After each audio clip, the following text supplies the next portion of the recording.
Subscribe करिए HiFi Study channel को, bell icon को प्रेस कीजिए लेटेस्ट वीडियो अपडेट सबसे पहले पाने के लिए। Hello friends, this is Lalit Kumar from HiFi Study changing the way of education. Friends, आज जो मेरा मैथ का सेशन होने वाला है, ये सेशन तकरीबन 4 साढ़े 4 घंटे चलने वाला है। इस 4 साढ़े 4 घंटे में टोटल सेकेंड सेमेस्टर की मैथ जितनी भी है, एक एक point with chapter with question सब कुछ बताने वाला हूँ। तो वीडियो को पूरा अंत तक देखना।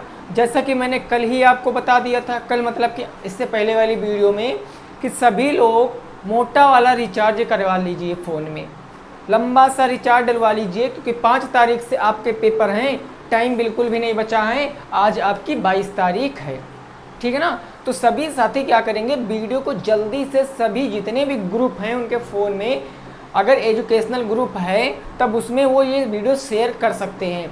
कोई भी बंदा अगर डीएलएड सेकेंड सेमेस्टर में है तब वो यहाँ से अपना वीडियो देखकर मैथ का जो डर है वो ख़त्म कर सकता है। वीडियो अंत तक वॉच करना, बिल्कुल समझ में आएगी, ये मैं गारंटी के साथ कह सकता हूँ। कंफ्यूज नहीं होना है, एक एक पॉइंट को बताऊँगा, अच्छे से समझाऊँगा, ठीक है ना। हाँ, तो देखिए, ये वीडियो कल आने वाली थी आपकी, लेकिन कल जैसा कि सबको पता होगा, हम और रमन सर लखनऊ गए थे काम से, इसलिए कल वीडियो नहीं आ पाई है। लेकिन ये वीडियो आज चल रही है। टोटल ये वीडियो 4 साढ़े 4 घंटे जो भी चलेगी, अगर जिसने इस वीडियो को पूरा अटेंड कर लिया तो मैं कहता हूँ छोटे से छोटा और बड़े से बड़ा क्वेश्चन आप आसानी से करके आओगे, ठीक है ना। तो चलिए स्टार्ट करते हैं पहले टॉपिक से। सेकंड सेमेस्टर में पहला टॉपिक है मेरा 3 संख्याओं का लासा और मासा। ये 3 संख्याओं का लासा और मासा, ये चैप्टर नंबर 1 है हमारी बुक का, आपकी बुक का। तो शुरुआत करते हैं पहले चैप्टर से। पहला मेरा टॉपिक आता है लासा और मासा, ठीक है ना। लासा क्या होता है, मासा क्या होता है। बात करेंगे लासा की। ये लासा क्या होता है, लासा को बोलते हैं हम लोग एलसीएम। क्या बोलते हैं, एलसीएम। एलसीएम जिसको हिंदी में कहते हैं लघुत्तम समापवर्त और इंग्लिश में कहते हैं लो कॉमन मल्टीप्लाई। देखिए, इसकी डिफिनेशन क्या हो जाएगी कि वह छोटी से छोटी संख्या, वह छोटी से छोटी संख्या जो दी हुई संख्याओं से पूर्णतः विभाजित हो। वह छोटी से छोटी संख्या जो दी हुई संख्याओं से पूर्णतः विभाजित तो क्या कहलाएगी, लासा कहलाएगी। जैसे एग्जाम्पल के लिए मैं कह दूं कि 2 और 8, इसका लासा कितना होगा, तब कहोगे सर इसमें बड़ी से बड़ी संख्या छोटी से छोटी बताना है, यानी कि ये जो विभाजित होगी तो 2 8 से वो विभाजित होगी, बस चाहे जो है। तो 8 और 2 का एलसीएम क्या हो जाएगा, 8 हो जाएगा। भैया 2 चौके 8 हो जाता है और 8 एकम 8 हो जाता है, यही तो हो जाएगा। कहने का मतलब कितनी भी संख्याएं, 2 हो 3 हो 4 हो, खैर आपके में तो 3 ही संख्याओं का टॉपिक है। जितनी भी संख्याएं होंगी, वो संख्याएं अगर किसी संख्या को पूर्णतया विभाजित करती हैं तो वह जो संख्या होगी वो दी हुई संख्याओं की लासा कहलाती है। लासा निकालने की टोटल 2 विधियां होती हैं। कौन कौन सी विधियां होती हैं वो आप लोग समझिए। इसकी निकालने की टोटल 2 विधियां होती हैं। एक विधि होती है आपकी गुणनखंड विधि, गुणनखंड विधि से हम लोग निकालते हैं, और दूसरी विधि होती है हमारी भाग विधि। इसको हम भाग विधि से निकाल सकते हैं। अब जैसे एक संख्या मैंने बताया, मैंने कहा 2 और 8 का अभी मैंने क्या बताया था, एलसीएम। तो वहाँ तो मैंने 8 बता दिया था। कैसे बता दिया था समझो। अगर मैं गुणनखंड विधि से चलूँगा 2 और 8 के, तब हमको करना क्या होगा, 2 को ऐसे लिखेंगे और 8 को ऐसे लिखेंगे। अब इनके फैक्टर करेंगे, गुणनखंड करेंगे। तो 2 एक अभाज्य संख्या है, 2 2 से ही कटेगी, तो 2 हो गया। बस 8 किससे कटेगा, सम है, 2 से कट जाएगा, तो 2 दूनी 4 दूनी 8। ये होती है कंडीशन। अब याद रखना, इस गुणनखंड विधि में क्या करते हैं, गुणनखंड विधि में सबसे बड़ी घात लेते हैं। क्या लेते हैं सर, सबसे बड़ी घात लेते हैं गुणनखंड विधि में। सबसे बड़ी घात जिसकी होगी वही लासा हो जाएगी। बात करें यहाँ पर 2, यहाँ पर 2 की घात कितनी, 1, यहाँ पर 2 की घात 1 2 3, तो इस वाली घात को ले लेंगे, यानी 2 की घात 3 को। तो 2 की घात 3 मतलब 2 दूनी 4 दूनी 8, इसका क्या आ जाएगा, परम सत्य आंसर आ जाएगा। समझना, अभी चीज़ों को समझा रहा हूँ, अभी क्वेश्चन भी कराऊंगा, क्योंकि मैराथन का मतलब है आपको छोटी छोटी बातों को बताना। अगर इसी क्वेश्चन को मैं भाग विधि से निकालता तो भाग विधि से कैसे निकलता है सुनो। ये हो गया 2 और 8, इसके करने हैं हमको गुणनखंड, फैक्टर जिसको बोलते हैं। सम संख्याएं हैं, 2 से कट जाएंगी, तब 2 से सबसे छोटी कटेगी, 2 एक कम 2, 2 चौके हो गया 8। फिर सम आ गया, 2 से काटेंगे तो 2 एक कम 2, 2 दूनी 4, 2 आगे इसको फिर 2 से काट देंगे तो 2 एक कम 2। तब तक काटेंगे जब तक नीचे 1 नहीं आ जाएगा। जैसे नीचे 1 आ जाएगा समझ लीजिए वो मेरा सॉल्व हो गया। यहाँ पर जो आया है सबको आपस में मल्टीप्लाई कराना होता है। बात करें यहाँ पर क्या क्या आया है, 2 गुणे 2 गुणे 2 3 बार आया है, यानी 2 दूनी 4 दूनी 8, 8 क्या आ जाएगा, इस क्वेश्चन का आंसर आ जाएगा। तो इस तरह जो निकालते हैं वो होती है भाग विधि, और इस तरह जो निकालते हैं वो होती है गुणनखंड विधि। आप लोग ये मत समझना कि सर ये सब हमें आता है ये मत समझना कि सर ये सब हमें आता है। मैं जानता हूँ ये सब सबको आता है, क्योंकि इतने दिनों से आप सेकंड सेमेस्टर की मैथ पढ़ रहे हो, इससे पहले भी आप फर्स्ट सेमेस्टर में ये मैथ पढ़े हो, तो सबको ये आता होगा। लेकिन छोटी छोटी बातें जो पूछ लिया जाता है वो हो सकता है कन्फ्यूज़न क्रिएट करने वाली हो जाएँ, जो एक एक नंबर की आ जाती हैं। तो बिल्कुल भी हमें एक भी क्वेश्चन नहीं छोड़ना है। ये इतनी कहानी होती है लासा की। किसकी कहानी होती, लासा की। अब बात करेंगे मासा, जिसको इंग्लिश में बोलते हैं HCF, हाई कॉमन फैक्टर, जिसको बोलते हैं हाई कॉमन फैक्टर। ठीक है ना। चलिए भाई, LCM की कहानी समझ गए सभी साथी, वेरी गुड। अब बात करेंगे HCF की। ये HCF क्या होता है, ठीक है ना, HCF। अब देखिए मासा की बात करेंगे, जिसको बोलते हैं HCF। मासा को हिंदी में बोलते हैं महत्तम समापवर्त, महत्तम समापवर्त, और HCF को इंग्लिश में बोलते हैं हाई कॉमन फैक्टर। लासा में छोटी से छोटी था, और यहाँ पर क्या हो जाएगा, बड़ी से बड़ी। वह बड़ी से बड़ी संख्या, वह बड़ी से बड़ी संख्या जो दी हुई संख्याओं को पूर्णतया विभाजित हो, वह बड़ी से बड़ी संख्या जो दी हुई संख्याओं से पूर्णतया विभाजित हो क्या कहलाती है, मेरी HCF कहलाती है। जैसे मैंने एक कहा अभी 2 और 8 का मैंने आपको लासा निकालना बताया था। अब 2 और 8 का मासा निकालने के लिए क्या करेंगे, मैंने कहा वह बड़ी से बड़ी संख्या जो दी हुई संख्याओं को पूर्णतया क्या करें, भाग करे या विभाजित करे, भाग करे या फिर क्या करें, विभाजित करे। अब जैसे 2 और 8, इसका अगर मासा की बात करेंगे तो इसका मासा 2 आ जाएगा, क्योंकि 2 से 2 चला जाएगा एक बार में, और 2 से 8 चला जाएगा 4 बार में, 2 एक कम 2, 2 चौके 8, तो मासा आ जाएगा, वो आ जाएगा 2। अब ये कैसे होता, इसमें भी लॉजिक है। जैसा कि LCM में हुआ, LCM निकालने की 2 विधियां होती हैं, ठीक उसी प्रकार HCF निकालने की भी 2 विधियां होती हैं। वही 2 विधियां, गुणनखंड विधि और भाग विधि। समझ कर चलना है, बढ़िया से क्वेश्चन यहाँ पर करने वाले हैं, सब कुछ बताऊंगा, पूरा एकदम अंत तक वीडियो को वॉच करना मेरे दोस्त, वॉच करना, ठीक है ना। देखिए अब इसकी जो मासा निकालने की होती हैं, ये इसकी भी 2 विधियां होती हैं। कौन कौन सी विधियां होती हैं वो अपन लोग देख लेते हैं। बात करेंगे, पहली आती है मेरी भाग विधि, पहली आती है मेरी भाग विधि, और दूसरी आती है मेरी गुणनखंड विधि, दूसरी आती है मेरी गुणनखंड विधि। ये भाग विधि क्या होती है और ये गुणनखंड विधि क्या होती है। जैसे अभी मैंने बताया था, संख्या क्या थी हमारे पास, 2 और 8, 2 और 8 ये हमारी संख्या थी।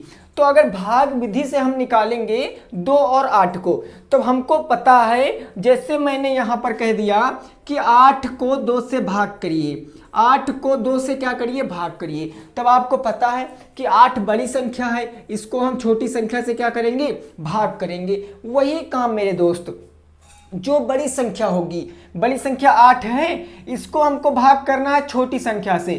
छोटी संख्या क्या है, 2 है, छोटी संख्या 2 है, 2 से भाग करेंगे। अब 2 की टेबल पढ़ेंगे कि 8 बार चला जाए, यानी 2 चौके कितना जाएगा, 8, 4 बार चला गया। अब यहाँ से, अब अगर यहाँ तो कट गया वो तो बात अलग की है, लेकिन नहीं कटता तब क्या करते, तब यहाँ पर जो शेष बचता, यहाँ पर जो शेष बचता, उस शेष से इस वाली संख्या को क्या कर देते, डिवाइड कर देते। यानी जितना शेष बचता है वो मेरा बन जाता है भाजक, और जो मेरा भाजक होता है वो अगले स्टेप में मेरा भाज्य बन जाता है। ये चीज बहुत अच्छे से क्लियरली समझना भाई, यहाँ से कंफ्यूजन क्रिएट हो जाता।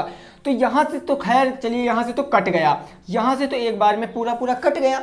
जब पूरा पूरा कट जाता है तो वही क्या आ जाता है, उसका मासा, यही आ जाता उसका मासा। बात करें कितना मासा आ जाएगी, तो 2 आ जाएगा। अब बात करें इसी संख्या को मैं गुणनखंड विधि से कैसे लगाऊंगा, गुणनखंड विधि से हम इसी को कैसे लगाएंगे। तो देखिए क्या था मेरा, 2 और 8 2 संख्याएं थी।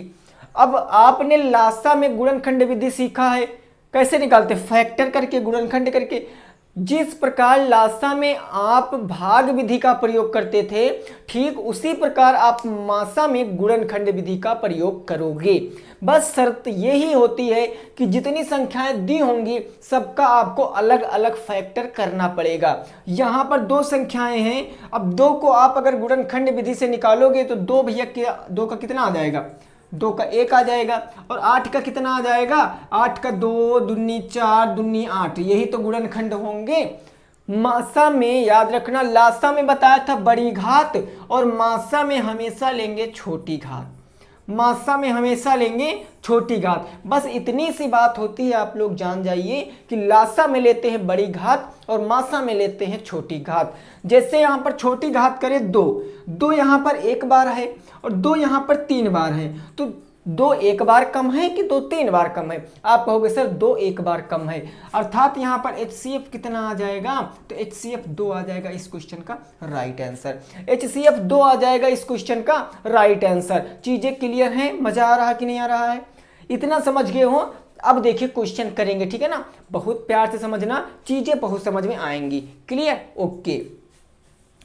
चलिए भाई बढ़ते हैं आगे, ठीक है ना। अब आगे थोड़ा सा बढ़ेंगे, बिल्कुल नॉर्मल तरीके से आपको बताने की कोशिश कर रहा हूं। जितने भी साथी अभी तक मैथ में डरते थे भाई, आज से उनका डर खत्म हो जाएगा, आज से उनका डर खत्म हो जाएगा, ठीक है ना। देखिए अब एक बात और समझिए, एक बात और समझिए, कभी कभी कह देता है क्वेश्चन में अधिक से अधिक, कभी कभी क्वेश्चन में कह देता है अधिक से अधिक, और कभी कभी क्वेश्चन में कह देता है कम से कम, कम से कम।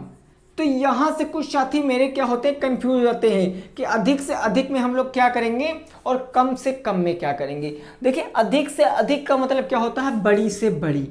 भैया इसकी अगर सीधी लैंग्वेज में बात करें तो बड़ी से बड़ी तो होगा, और बड़ी से बड़ी मेरा क्या होता है, बड़ी से बड़ी में हम लोग क्या निकालते हैं, याद रखना, जब कहेगा कि बड़ी से बड़ी या कहेगा अधिक से अधिक, कहेगा किसी संख्या को 10 12 से वह कौन सी बड़ी से बड़ी संख्या है जो विभाजित होगी।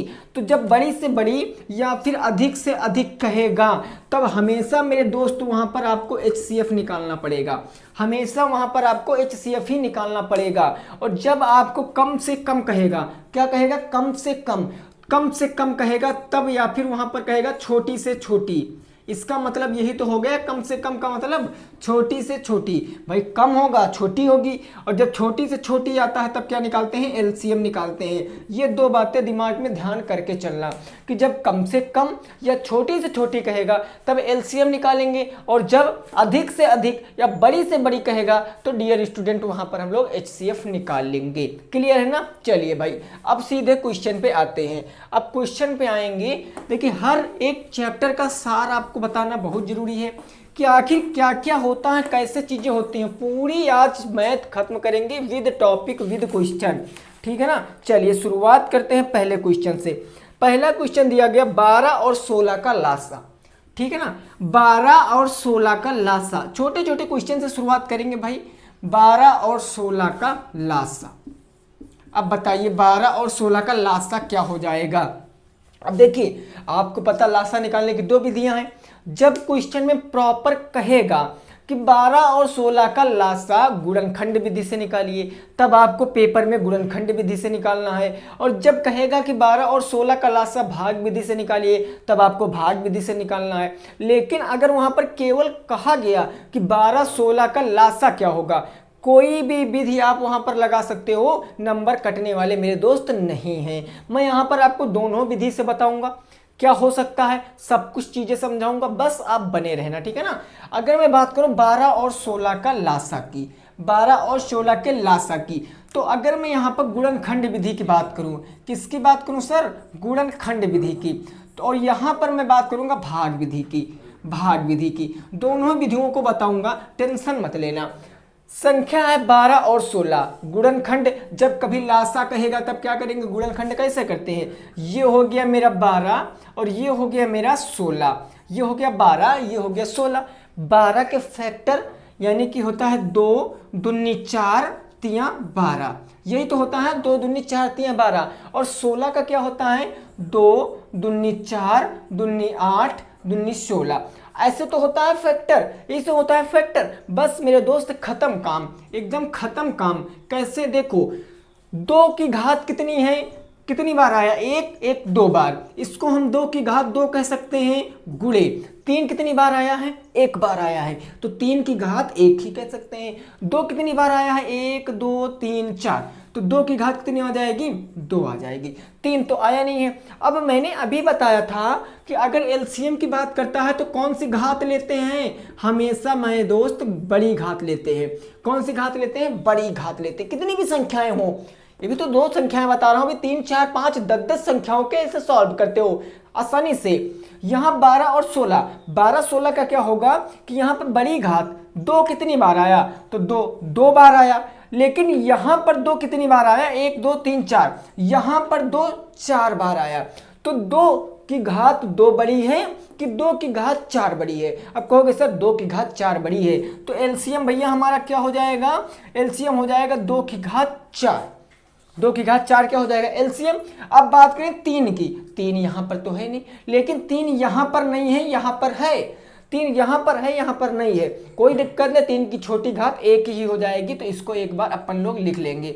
अब यहां पर हम इसको सॉल्व कर लेंगे, वही आंसर। 2 दूनी 4 दूनी 8 दूनी 16, यानी हो जाएगा 16 और गुणे 3। इसको सॉल्व करेंगे तो 16 तिया 48 आ जाएगा। इस क्वेश्चन का क्या राइट आंसर, यानी एलसीएम कितना आ जाएगा, 48 आ जाएगा। ये हो गई गुणनखंड विधि की बात। बात करें भाग विधि की, तो भाग विधि में क्या करते हैं हमको पता है। हम क्या करते हैं, ऐसे एक लाइन ड्रॉ करते हैं, ऐसे एक लाइन ड्रॉ करते हैं। यहाँ 12 और 16, इस 12 और 16 को हम लोग यहाँ पर लिख लेंगे। अब हमको पता है 12 16 ये मेरी सम संख्याएं हैं। सम संख्याएं क्या होती हैं, जिस संख्याओं का इकाई का अंक 2 से विभाजित होता है या फिर 0 होता है, वो संख्याएं हमारी सम संख्याएं होती हैं। तो भैया सम संख्याएं, इसलिए हम इसको 2 से काट देंगे। तो 2 छंगे 12 और 2 अट्ठी 16। अब फिर से हमारी सम संख्याएं आ गई हैं, तो 2 से काटेंगे। 2 तिया 6 और 2 चौके 8। 4 मेरा सम है, 3 भी सम है, या आप इसको एक बार 3 से काट सकते हो, या फिर आप इसको 2 से या 4 से काट सकते हो। मैंने 2 से काटा तो 2 दूनी 4। अब बात करें यहाँ पर 2 से एक बार काट दिया, 3 बचा तो 3 को एक बार काट दिया। अब एलसीएम क्या हो जाएगा, जितने भी फैक्टर हुए हैं उन फैक्टरों को हम लोग क्या करेंगे, गुणनखंड गुणा कर लेंगे। 2 दूनी 4 दूनी 8 दूनी 16 तिया 48।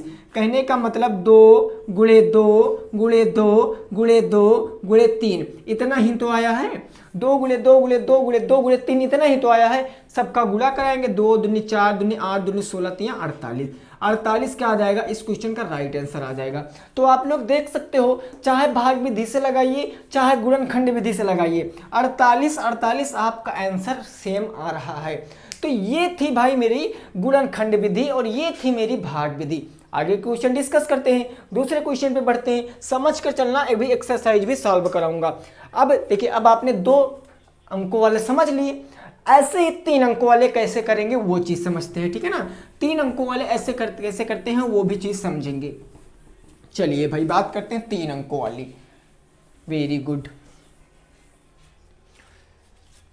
3 अंकों की, जैसे दूसरा क्वेश्चन हम कह रहे हैं, दूसरा क्वेश्चन 198 77 का लासा 100 98 और 77 का हमको बताना है लासा। एलसीएम बताओ, एलसीएम बताओ, जिसको बोलते हैं हिंदी में लासा बोलते हैं। क्या बोलते हैं, लासा बोलते हैं। अब आप यहाँ पर कोई भी विधि लगा सकते हो, कोई भी विधि लगा सकते हो। मैं आपको दोनों विधि से कंपेयर करके पढ़ा रहा हूं भाई, क्योंकि पेपर में कभी कभी क्या कह देता है कि इसको भाग विधि से निकालो, तब आपको यही नहीं क्लियर होगा कि भाग विधि क्या होती, गुणनखंड विधि क्या होती। आप तो सही लगा के आओगे लेकिन गलत हो सकता है ना। तो समझ कर चलना। इधर इस तरफ मैं किस विधि को बताऊंगा, गुणनखंड विधि को बताऊंगा। इस तरफ मैं गुणनखंड विधि को बताऊंगा और इस तरफ आप लोग भाग विधि को समझ लेना। देखिए कैसे लगाएंगे। 3 संख्याएं हैं, तीनों को अलग अलग लिख लीजिए। ये हो गया 100, ये हो गया मेरा 98 और ये हो गया मेरा 77। अब अगर मैं इसको काटूंगा, इसको 100 को क्या हम कह सकते हैं, 100 को क्या कह सकते हैं भैया, 100 को कहते हैं 2 दूनी 4, 4 पंचे 20, पंचे 100। 2 दूनी 4 और 4 पंचे 20, 20 पंचे 100, यही तो कह सकते हैं। और हम 98 को क्या कह सकते हैं, 98 को, तो 98 को कह सकते हैं भैया 2 बच्चा 4 चौके 8 और यहाँ पर 2 दूनी 4, 4 4 दूनी 8, 8 दूनी 16 और 16 तियाँ 48, 16 दूना 32, दूना 64, ऐसे नहीं जाएगा। इसको देखो, जब कभी आप ऐसे सिचुएशन में आ जाओ कि आप इसके फैक्टर ना कर पाओ, तब आप गुणभाग विधि का प्रयोग कर लेना, कोई दिक्कत नहीं। 98 है, 98 को अगर आप गुणनखंड करोगे तो 2 से चला जाएगा 4, 2 9 18 और 7 7 होता 49, 7 एकम 7, यानी 2 गुणे 7 गुणे 7 के आ जाएंगे, 98 के फैक्टर आ जाएंगे। चलिए भाई क्लियर है इतना, यानी कि कितना आ जाएगा 2 गुणे 7 गुणे का 7।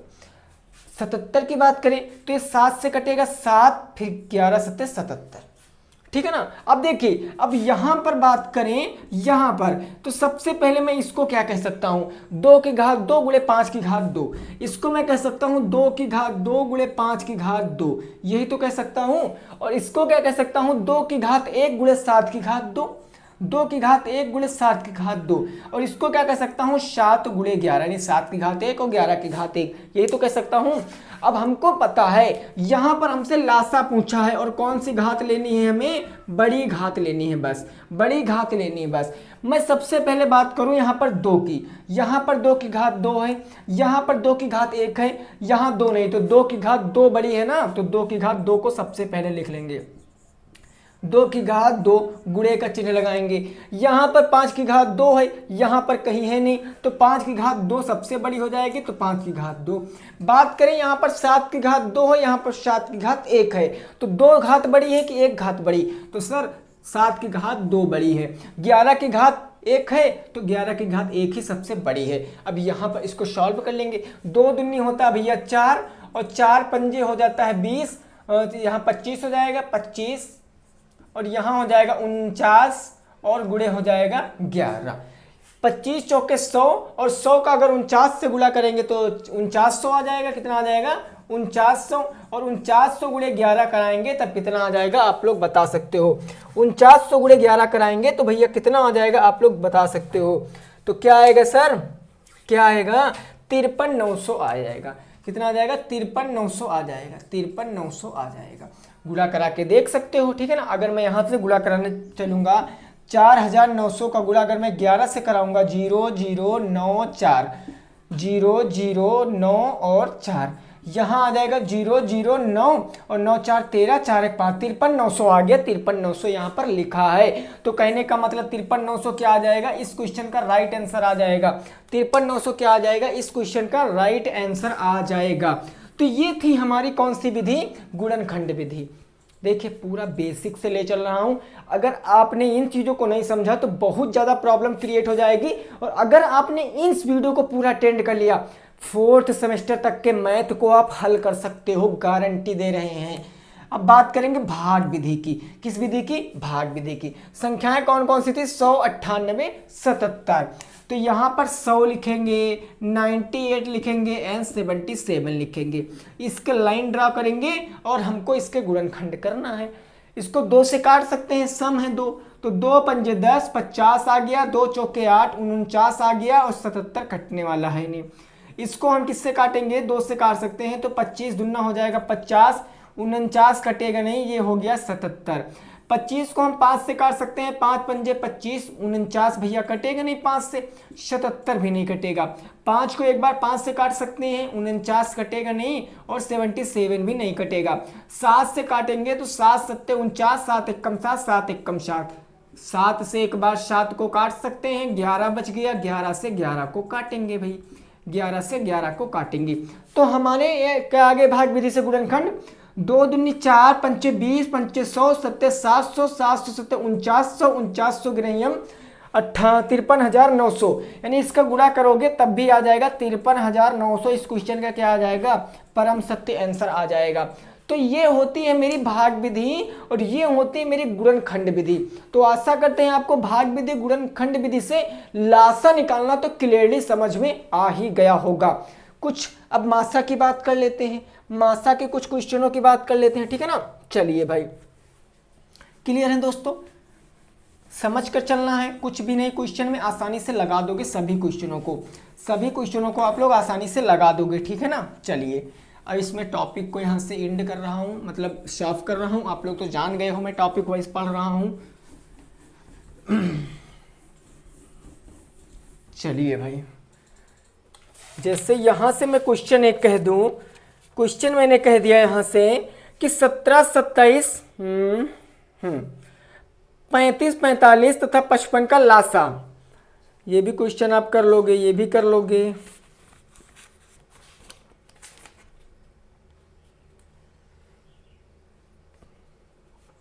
चलिए क्वेश्चन कहा गया 1085, 2 नंबर 2 नंबर क्वेश्चन 1085, 1435। इसका आपको ना मासा बताना है, इसका आपको क्या बताना है, मासा बताओ, इसका आपको मासा बताओ। तो देखिए मासा बताने की हमने भी 2 विधियां बताई, कोई भी विधि आप लगा सकते हो। 1085 भी लगा सकते हैं, यानी कि 1085 और 1435 को दोनों विधि से लगा सकते हो। अगर मैं भाग विधि की बात करूंगा, भाग विधि की, तो भाग विधि में क्या होता है, यहाँ पर मैं लिख दूं ऊपर ताकि आपका कंसेप्ट बिल्कुल क्लियर रहे। भाग विधि में क्या होता है कि बड़ी संख्या को छोटी संख्या से भाग करते हैं। बड़ी क्या है, 1085 है कि 1435 है, कहोगे सर 1435 बड़ी है, 1435 को इससे छोटी यानी 1085 से भाग करेंगे। अब कितनी बार जाएगा, 1085 से एक बार में जाएगा तो 1085 बच जाएगा। घटा लेंगे, 5 से 5 जाएगा तो 0 हो गया, 3 से 8 जाएगा नहीं 13, 13 में से 8 जाएगा तो 5 बचेगा, यहाँ पर 3 बच गया तो 3 से ये 3 चला गया। अब मैंने अभी बताया था जितना शेष बचता है वो अगले स्टेप में मेरा भाजक बन जाता है और जो संख्या थी मेरी वो भाज्य बन जाती है। ये देखिए अब कितनी बार जाएगा, 3 त्रिक 9, 5 3 15, 3 बार चला जाएगा भाई। 3 जीरो 0, 3 25 15 के 5 1, 3 त्रिक 9 1 10, 1000 कितना आ गया, 50 आ गया। कितना बच गया, 5 बच गया, 8 में से 5 गया, 3 बच गया, 35। अब 35 शेष बचा, अब ये शेष मेरा भाजक बन जाएगा और ये संख्या मेरी क्या बन जाएगी, भाज्य बन जाएगी। यहाँ हो जाएगा 350, कितनी बार में जाएगा भाई, तो ये 10 बार में चला जाएगा, 350 आ जाएगा। शेषफल कितना बचा, 0 बचा। जब कभी शेषफल 0 बचेगा, जब कभी शेषफल 0 बचेगा तो मेरा जो आ जाएगा राइट आंसर वो हो जाएगा ये वाली संख्या 35 आ जाएगी इस क्वेश्चन का राइट आंसर। HCF कितना हो जाएगा, 35 हो जाएगा। इस विधि को कहते हैं भाग विधि, मासा निकालने की होती है भाग विधि। बात करेंगे गुणनखंड विधि की, तो गुणनखंड विधि कैसे लगाते हैं, देखिए गुणनखंड विधि कैसे लगाते हैं। अब अगर आप इसके ऐसे फैक्टर करोगे, इसके आप अगर ऐसे फैक्टर करोगे तो हो सकता है थोड़ा सा टाइम लग जाए, तब आप लोग यहाँ पर इसके ऐसे फैक्टर कर सकते हो, ऐसे 5 से काट सकते हो भाई। 5 दूनी 10, 5 एकम 5 और 5 पंजे 5 सत्ते 35, यही तो कह सकते हो। 5 दूनी 10, 5 एकम 5, 3 बच्चा 5 सत्ते 35। इसको काहे से काटोगे तो ये हमारे लगता है 7 से कटेगा। 7 त्रिक 21, 7 त्रिक 21, 7 एकम 7, 31 बच गया। 31 को हम लोग क्या करेंगे, 31 से काट देंगे क्योंकि ये अपने आप से ही कटेगी। अगली संख्या मेरी क्या थी, तो अगली संख्या थी मेरी 1435, ये हो गई मेरी 1435। अब इसके हम लोग क्या करेंगे, फैक्टर करेंगे, गुणनखंड करेंगे, समझ कर चलना है, ठीक है ना। 5 है तो 5 से कट जाएगा, यानी 5 दूनी हो जाएगा 10, 4 बच्चा 43 हो गया, 5 चौठी 40, 3 बच्चे तो 5 सत्ते 35, 287 आ गया। ये किससे कट जाएगा, 7 से कट जाएगा। 7 चौके 28, 7 एकम 7, 41 को 41 से ही काट देंगे, ये 41 अपने आप से ही कटेगा। अब देखिए, अब इस कंडीशन में अगर मैं इसकी बात करूं तो यहाँ पर क्या मिल रहा है, 5 × 7 × 31, यही तो मिल रहा है। और वहाँ क्या मिल रहा है, 5 × 7 × 31, ये मिल रहा। तो हमको पता है कि सबसे जो कॉमन मिल जाए दोनों में, छोटी घात जो कॉमन मिल जाए, यहाँ पर 5 और यहाँ पर 5, दोनों की घात 1 है, समान है, छोटी है, तब हम इसको एक बार ले लेंगे। यानी HCF कितना आ जाएगा, 5 × यहाँ पर 7, यहाँ पर 7, दोनों की घात 1 है, समान है, एक घात ले सकते। यहाँ 31, यहाँ 41, सॉरी यहाँ 41 है, यहाँ 31, यहाँ 41 है, ये तो मैच खा नहीं रहा, उसको नहीं लिखेंगे। तो 7 × 25 35 क्या आ जाएगा, इस क्वेश्चन का राइट आंसर आ जाएगा। ये होती है मेरी गुणनखंड विधि, ये होती है मेरी भाग विधि। इतना समझ में आया भाई कि नहीं आया? इतना आप लोगों की क्लियरली समझ में आया है कि नहीं आया है? चलिए ठीक है ना, बात करते हैं अगले क्वेश्चन की, बात करते हैं हम लोग अगले कुछ क्वेश्चनों की। वेरी गुड, बस समझ कर चलिए। बस अभी लैंग्वेज वाले क्वेश्चन भी लाऊंगा, लेकिन आपको बेस मजबूत होना चाहिए भाई, बेस मजबूत नहीं होगा तब तक नहीं समझ सकते हो। चलिए अब आप क्या करेंगे, अब आपके बुक की एक्सरसाइज सॉल्व कर लेते हैं। इतना सीखने के बाद बुक की एक्सरसाइज सॉल्व कर लेते हैं। पहला क्वेश्चन कहा गया है, पहला क्वेश्चन देखिए, आपके बुक की एक्सरसाइज सॉल्व कर रहे हैं, ठीक है ना। 22, 121 और 418, 22, 121 और 400 क्या है, 18।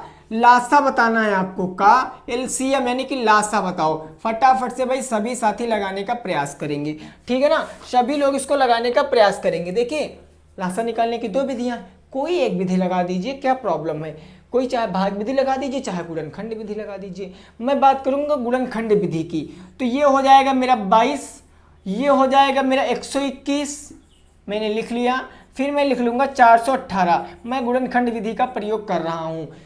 22 किससे कटेगा, तो 2 से कटेगा 11, 11 दूना 22, ये 2 गुणनखंड हो गए। 121, 11 गिरे हम 121, और 418 किससे कटेगा। अगर आप ऐसे नहीं लगा सकते हो तब आप 418 के फैक्टर भी कर सकते हो।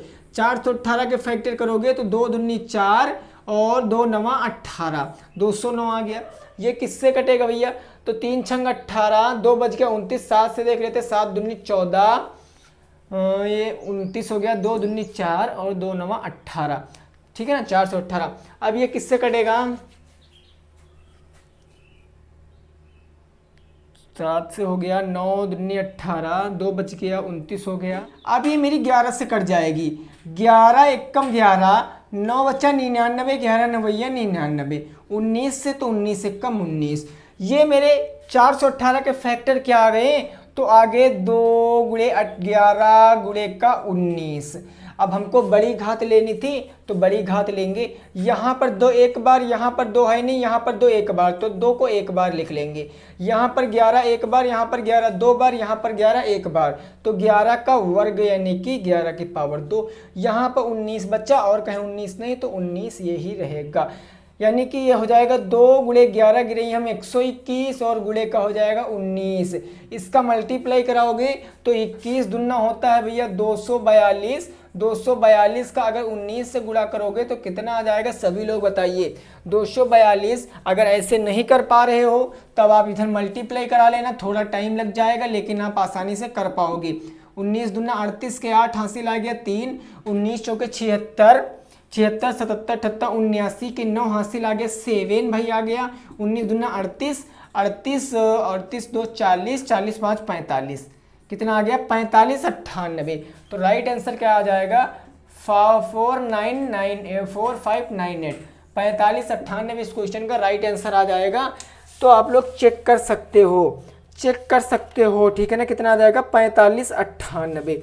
तो चीज़ें क्लियर है ना, ये सब आप लोग लगा लोगे भाई, ये सब लगा लोगे, टाइम वेस्ट करने की कोई ज़रूरत नहीं है। ये सब छोटी छोटी बातें आपको क्लियर समझ में आ गई होंगी। चलिए अब थोड़े 1-2 क्वेश्चन और सॉल्व कर लेते हैं, फिर अगले चैप्टर पे पहुंचते हैं। 1-2 क्वेश्चन और सॉल्व कर लेते हैं, फिर अगले क्वेश्चन पे पहुंचते हैं। क्वेश्चन कहा गया है भाई, वह छोटी से छोटी संख्या ज्ञात कीजिए। वह छोटी से छोटी संख्या ज्ञात कीजिए, छोटी से छोटी संख्या ज्ञात कीजिए। क्या ज्ञात कीजिए, संख्या ज्ञात कीजिए जो 15, 18 और 48 से भाग देने पर 48 से भाग देने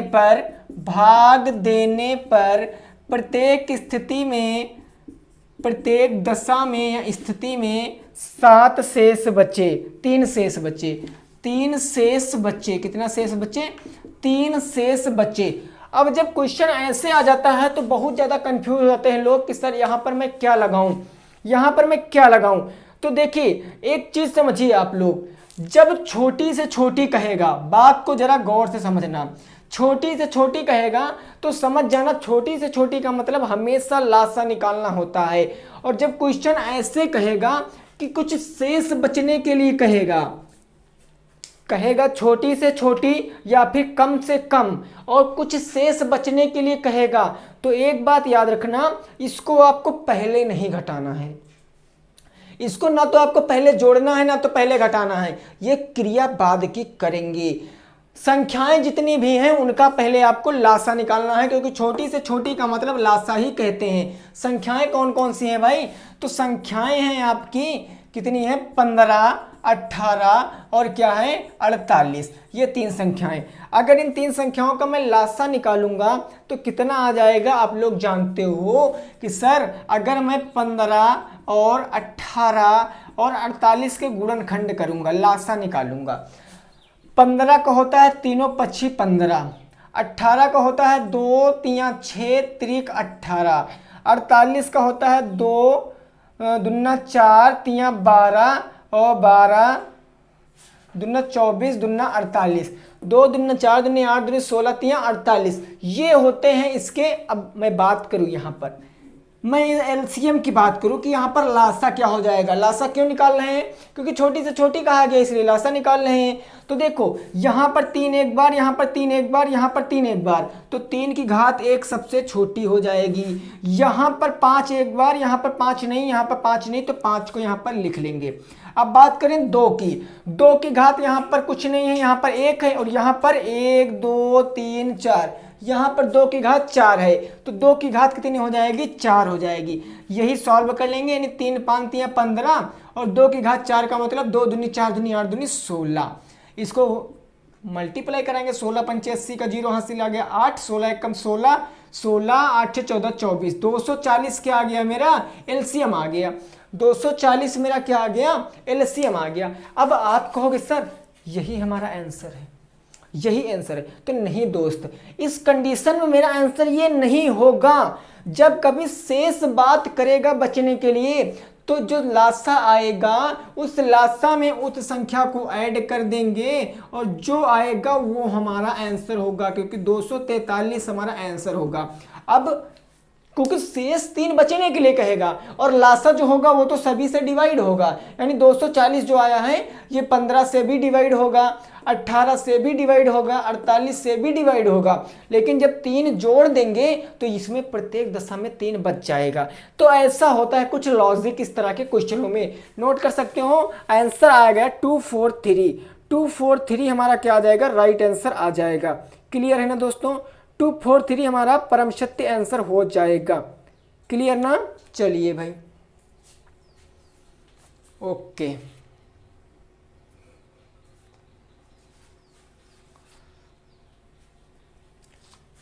अब अगले क्वेश्चन पे बढ़ते हैं, ठीक है ना? अगले क्वेश्चन पे अब जल्दी से आपकी एक्सरसाइज सॉल्व करा दे। 1-2 क्वेश्चन और जो थोड़े से कठिन वाले लग रहे हैं बुक में, उसके बाद सीधे अगले चैप्टर पे पहुंचते हैं। उसके बाद सीधे अगले चैप्टर पे पहुंचते हैं, ठीक है ना? अगले चैप्टर पे पहुंचेंगे। कहा गया है क्वेश्चन क्या कहा गया है भैया?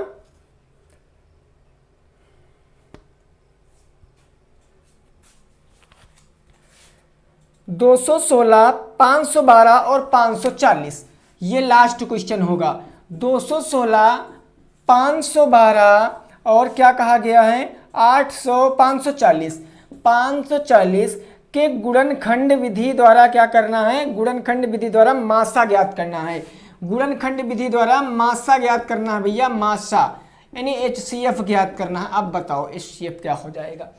2 से 16, 512, 540 का मासा ज्ञात करना है। कितना आ जाएगा आंसर? सभी लोग बताने का प्रयास करेंगे, सभी लोग बताने का प्रयास करेंगे कितना इसका आंसर आएगा। सभी साथी भाई, सभी साथी बताएंगे। चलिए देखिए, अब हमको पता है मासा निकालना है, वो भी गुणनखंड विधि से। अब गुणनखंड कर लेंगे इसके। 216 इसके अगर फैक्टर करेंगे तो कितनी बार जाएगा? 2 एकम 2, 2 अठी 16, 2 पंजे 10, 2 चौके 8, ये चला जाएगा 2 दूनी 4, 2 सत्ती 14, और हो जाएगा 3 नवा 27, 3 त्रिका 9 और 3 एकम 3। ये तो हो जाएगा।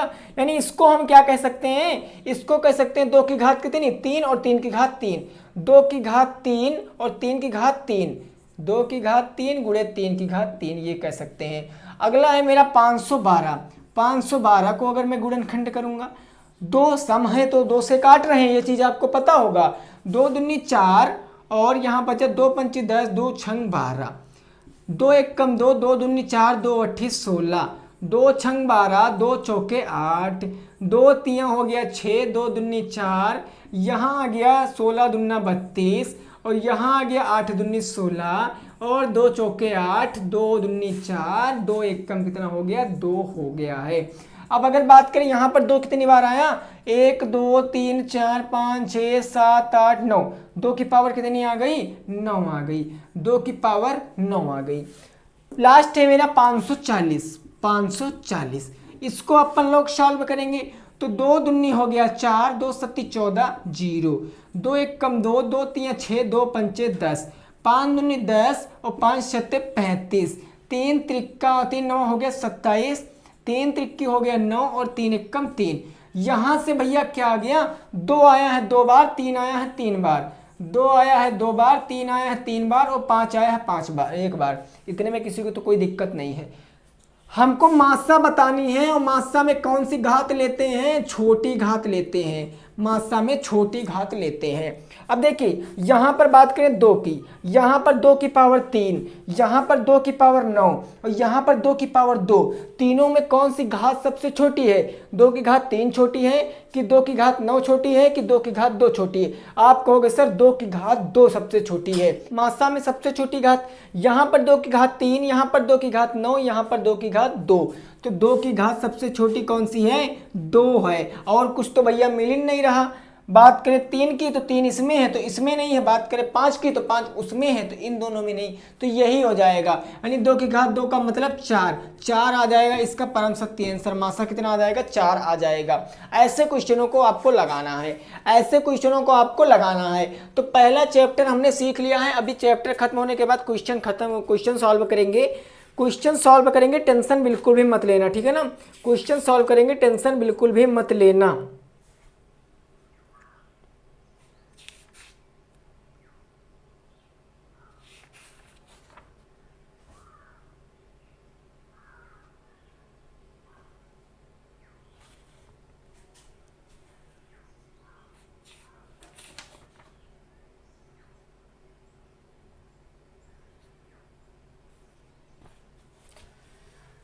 चलिए अब दूसरे चैप्टर पे पहुंचते हैं, दूसरे चैप्टर पे पहुंचते हैं, ठीक है ना? दूसरा चैप्टर क्या कह रहा है उस पर हम लोग पहुंचेंगे।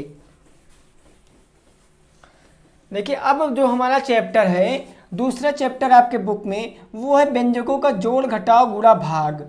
व्यंजकों का जोड़ घटाव गुणा भाग, जोड़ घटाव गुणा और क्या है भैया? भाग।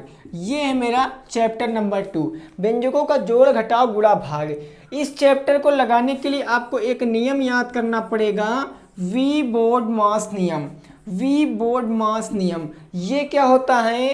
तो वी से होता है वेनिकुलम बार, जिसको हम लोग बार ब्रैकेट भी बोलते हैं, जिसको हम लोग क्या बोलते हैं? बार ब्रैकेट बोलते हैं, जो ऐसे लगता है संख्याओं के ऊपर, ऐसे लगता है संख्याओं के ऊपर। बी से मेरा ब्रैकेट होता है, ब्रैकेट मेरे 3 प्रकार के होते हैं। सबसे पहले सॉल्व करते हैं छोटे ब्रैकेट को, फिर मध्य ब्रैकेट को, और फिर सबसे लास्ट में बड़े ब्रैकेट को सॉल्व करते हैं। ये चीज़ याद रखना, ये होता है मेरा सबसे पहले छोटा ब्रैकेट, फिर मध्य ब्रैकेट, फिर बड़ा ब्रैकेट। उसके बाद आता ऑफ, इसका मतलब का, यानी कि इसको कहते हैं का, इंग्लिश में ऑफ, जिसका मतलब मल्टीप्लाई ही होता है। बेसिकली ऑफ का मतलब मल्टीप्लाई ही होता है। डी से मतलब डिवाइड होता है, जिसका मतलब भाग होता है। और एम का मतलब मल्टीप्लाई, जिसका मतलब गुणा होता है। ए का मतलब एडिशन, जिसका मतलब जोड़ होता है। और एस का मतलब सब्ट्रैक्शन, जिसका मतलब क्या होता है, घटाव होता है। तो याद रखना, सबसे पहले हमको क्वेश्चन में देखना है, अगर बार ब्रैकेट है तो बार ब्रैकेट को सॉल्व करेंगे। उसके बाद अगर ब्रैकेट है तो ब्रैकेट को सॉल्व करेंगे।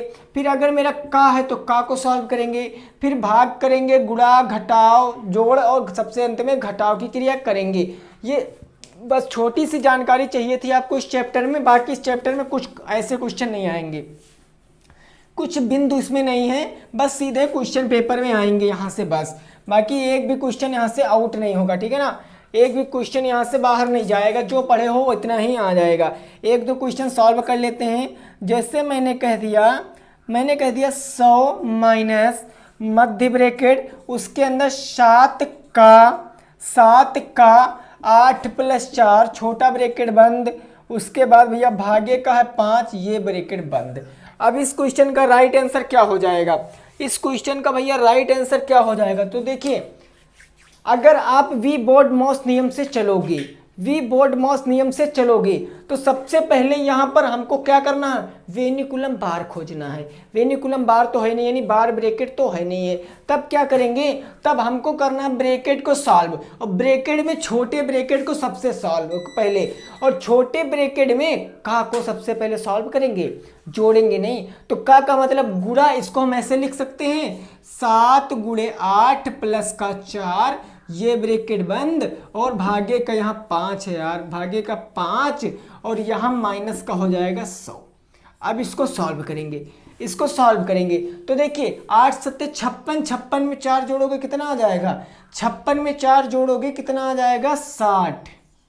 ये आ गया माइनस का 60 बाहर आ गया, भागे का हो गया 5, और ये हो गया 100। माइनस है, भाग है, पहले भाग करेंगे तो 5 से काटेंगे तो आएगा 12 बार में, यानी कि आ जाएगा 100 माइनस का 12, 100 से 12 जाएगा तो 88 आ जाएगा। इस क्वेश्चन का राइट आंसर कितना आ जाएगा? 88 आ जाएगा, नोट कर सकते हो। 88 इस क्वेश्चन का क्या आ जाएगा? राइट आंसर आ जाएगा। यहाँ पर भाई मेरे वी बोर्ड मॉस नियम को ही फॉलो करना है। अगर आपको वी बोर्ड मॉस नियम नहीं पता है तो आप इससे पहले 1.5 घंटे की तकरीबन मैराथन क्लास अपलोड है क्लास पे, चैनल पे, वहाँ के 10-12 क्वेश्चन शुरुआत के मैंने यही कराए थे, वहाँ से कंसेप्ट बिल्कुल क्लियर कर सकते हो, ठीक है ना। चलिए फिर अगले क्वेश्चन पे बढ़ते हैं, देखते हैं अगला क्वेश्चन क्या कह रहा है। 2 नंबर क्वेश्चन, ओके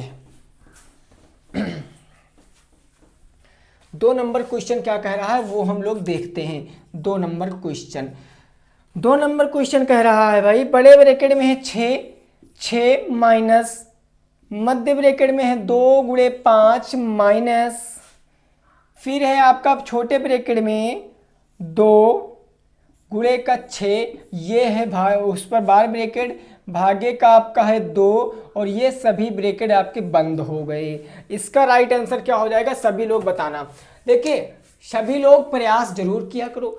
अब आप लोग यहाँ पर देखो, ये देखो यहाँ पर वेनिकुलम बार लगा है, बार ब्रैकेट लगा है, तो बार ब्रैकेट को सबसे पहले सॉल्व करेंगे। गुणे का चिन्ह है तो 6 दूनी हो जाएगा 12, यानी इसके स्थान पर 12 कह सकते हैं। भागे कितना हो जाएगा? 2 हो जाएगा। ये सभी ब्रैकेट इस तरफ क्लोज कर देंगे। यहाँ माइनस का 5 × 2 हो जाएगा, ये ब्रैकेट बंद, माइनस का 6 हो जाएगा, ये ब्रैकेट बंद। अगला स्टेप, छोटा ब्रैकेट सॉल्व करेंगे तो 2 × 12 6, छोटा ब्रैकेट सॉल्व, ये बड़ा ब्रैकेट बचा माइनस का 5 × का यहाँ हो गया 2, और ये ब्रैकेट बंद, माइनस का 6। अगला स्टेप क्या हो जाएगा भाई? अगला स्टेप मेरा हो जाएगा 6, यहाँ पर 5 दूनी 10 हो जाएगा 10 माइनस का 6, और ये ब्रैकेट मेरा मध्य ब्रैकेट सॉल्व, और ये बच गया मेरा छोटा ब्रैकेट, बड़ा ब्रैकेट, ठीक है ना। अब इसको सॉल्व करेंगे। देखिए 10 में से 6 जाएगा, 4 बचेगा, तो यहाँ पर आ जाएगा भैया 6 माइनस के 4, 6 में से 4 जाएगा तो 2 बच जाएगा, 6 में से 4 जाएगा 2 बच जाएगा। इस क्वेश्चन का राइट आंसर, इस क्वेश्चन का राइट आंसर कितना आ जाएगा? 2 आ जाएगा, परम शक्ति आंसर। समझ गए कि नहीं समझ गए भाई? कुछ नहीं है, बस आप नियम के अनुसार चलिए, नियम के अनुसार चलिए, 110% आपको समझ में जरूर आ जाएगा, ठीक है ना। चलिए भाई, ओके। अब देखते हैं अगला क्वेश्चन, अब देखते हैं अगला क्वेश्चन। देखिए आप लोग एक बार कहे कि सर शुरुआत से बता दीजिए, तो बताया जा रहा है। भले ही आपको थोड़ा सा चीजें देर से समझ में आए, लेकिन समझ में जरूर आएंगी। आज की वीडियो अगर आपने पूरी देख लिया तब जरूर समझ में आएगा, जरूर समझ में आएगा, ठीक है ना। अगला क्वेश्चन देखते हैं। अगला क्वेश्चन कहा गया है 5 माइनस बड़ा ब्रैकेट 3 माइनस छोटा ब्रैकेट 2 माइनस 1 बट्टे हो जाएगा 2। उसके बाद क्या कहा गया है, छोटा ब्रैकेट 1 माइनस 1 बट्टे कितना दिया गया 3, और ये सभी ब्रैकेट आपके बंद। इस क्वेश्चन का राइट आंसर क्या हो जाएगा, सभी लोग बताएं। इस क्वेश्चन का राइट आंसर क्या हो जाएगा, सभी लोग बताएं। 5 माइनस बड़े ब्रैकेट में 3 माइनस 2 माइनस 1 बट्टे 2, छोटे ब्रैकेट में 1 माइनस 1 बट्टे 3, और सभी ब्रैकेट बंद। सभी लोग बताने का प्रयास कीजिए, सभी लोग बताने का भाई प्रयास करेंगे, ठीक है ना। सभी लोग बताने का प्रयास करेंगे। तो देखिए यहां पर रैखिक ब्रैकेट तो है नहीं, यानी बार ब्रैकेट तो है नहीं, और जब बार ब्रैकेट नहीं है तब क्या करेंगे, बार ब्रैकेट नहीं है तब क्या करेंगे भैया। तो देखिए यहां पर हम लोग क्या करेंगे, पहले इस ब्रैकेट को सॉल्व करेंगे। इस ब्रैकेट को सॉल्व करेंगे कि नहीं करेंगे, तो जो पहले है वो लिख लीजिए, क्या दिक्कत है। 5 ये हो जाएगा 3 माइनस इस ब्रैकेट में 2 माइनस का 1 बट्टे 2, ये बंद कर दिया। यहाँ इसको सॉल्व करेंगे तो देखिए 1 है, इसके नीचे बटे 1 मान सकते हैं, क्योंकि परिमेय संख्या का जोड़ घटाओ तो परिमेयन से कर पाएंगे। अब यहाँ पर हर तो बराबर है नहीं, हर बराबर करेंगे तो 3 से नीचे मल्टीप्लाई 3 से ऊपर मल्टीप्लाई, क्योंकि 1 3 का लासा 3 ही होता है। तो ऊपर हो जाएगा 3 माइनस का 1 बटे कितना हो जाएगा 3 हो जाएगा। ये हो भाई। अब इससे आगे क्या करेंगे, हमने ये कर लिया। अब यहाँ पर देखिए, यहाँ पर हो गया 3, ऊपर बच गया 2, 3 एक कम 3 में से 2 जाएगा 1, यहाँ पर गुणे का चिन्ह 1 बट्टे हो जाएगा 2, और यहाँ हो गया 2 माइनस का। अब यहाँ बच गया माइनस का 3, ये ब्रैकेट बंद, माइनस का 5, सभी ब्रैकेट मैंने खोल दिए हैं, ये ब्रैकेट केवल बचा है बड़ा वाला बस। तो यहाँ पर देखिए 2 से 2 चला गया, 1 बटे कितना बच गया 3 बच गया, यानी यहाँ बच गया 5 माइनस 3 माइनस का 2, और माइनस का कितना बच गया 1 बटे कितना बच गया 3 बच गया।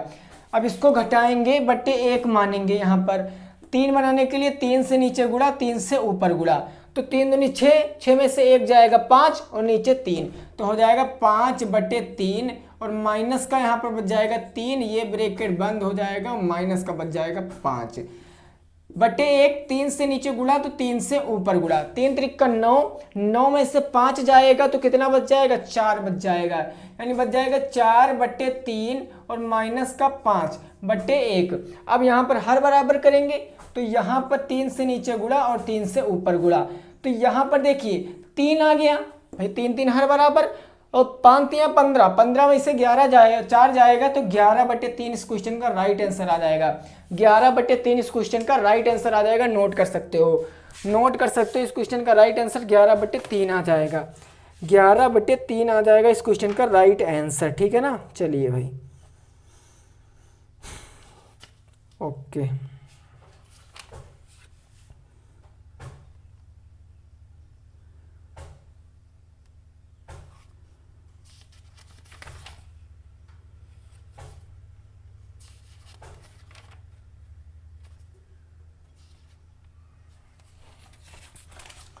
देखिए जो दूसरा चैप्टर था वो भी हमारा खत्म हो चुका है, जो दूसरा चैप्टर था वो भी मेरा खत्म हो चुका है। अब देखिए तीसरे चैप्टर पे पहुंचते हैं। दूसरे चैप्टर में कुछ भी थ्योरी नहीं थी, वो सभी चीज़ आप लोग जानते हो, वो सभी चीज़ आप लोग जानते हो, कई बार बताए हैं। लेकिन अब तीसरा चैप्टर जो है ये आप लोग बेसिक से समझ लीजिए, क्योंकि यहाँ से क्वेश्चन जरूर उठते हैं। क्वेश्चन है तुम्हारा प्राकृतिक पूर्ण पूर्णांक तथा परिमेय संख्याएं, प्राकृतिक पूर्ण पूर्णांक तथा परिमेय संख्याएं, तथा परिमेय संख्याएं, परिमेय संख्याएं, ये आपका तीसरा टॉपिक है, ये आपके बुक का तीसरा टॉपिक है।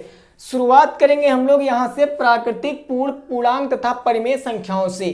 सबसे पहले बात करेंगे प्राकृतिक पूर्ण, पूर्णांक तथा परिमेय संख्याएं होती क्या हैं, होती क्या हैं। तो देखिए पहला जो मेरी बात आती है वो आती है प्राकृतिक संख्याओं की। ये प्राकृतिक संख्या क्या होती है? तो ऐसी संख्याएं जो संख्याएं गिनने में प्रयोग की जाती हैं और जिनकी शुरुआत 1 से लेकर अनंत तक होती है वो मेरी प्राकृतिक संख्याएं कहलाती हैं। यानी प्राकृतिक संख्याएं 1 से शुरू होंगी और अनंत पर खत्म हो जाएंगी। इनको हम लोग n से लिखते हैं, यानी नेचुरल नंबर से लिखते हैं। 1 2 3 4 से लेकर अनंत तक जाएंगी। ये होती है मेरी प्राकृतिक संख्याएं। अगली मैं बात करूं जो आता है मेरी पूर्ण संख्याएं। ये पूर्ण संख्याएं क्या होता है? पूर्ण संख्याएं तो समझना, जितनी भी प्राकृतिक संख्याएं होती हैं, जितनी भी प्राकृतिक संख्याएं होती हैं, उन संख्याओं के आगे अगर हम लोग 0 लगा देंगे तो पूर्ण संख्याएं बन जाएंगी। तो यानी कि 0 1 2 3 4 से लेकर अनंत तक, अनंत तक ये होती है मेरी प्राकृतिक संख्याएं। और इंग्लिश में इनको होल नंबर कहते हैं, इसलिए W से लिखेंगे। W बराबर हो जाएगा 0 1 2 3 4 से लेकर अनंत तक, अनंत तक। अब सोचिए एक क्वेश्चन यहाँ पर बहुविकल्पी में जरूर का जरूर आएगा, क्या कि सभी प्राकृतिक संख्याएं पूर्ण संख्याएं होती हैं। याद रखना, सभी प्राकृतिक संख्याएं पूर्ण संख्याएं होती हैं, लेकिन सभी पूर्ण संख्याएं सभी प्राकृतिक संख्याएं नहीं होती हैं।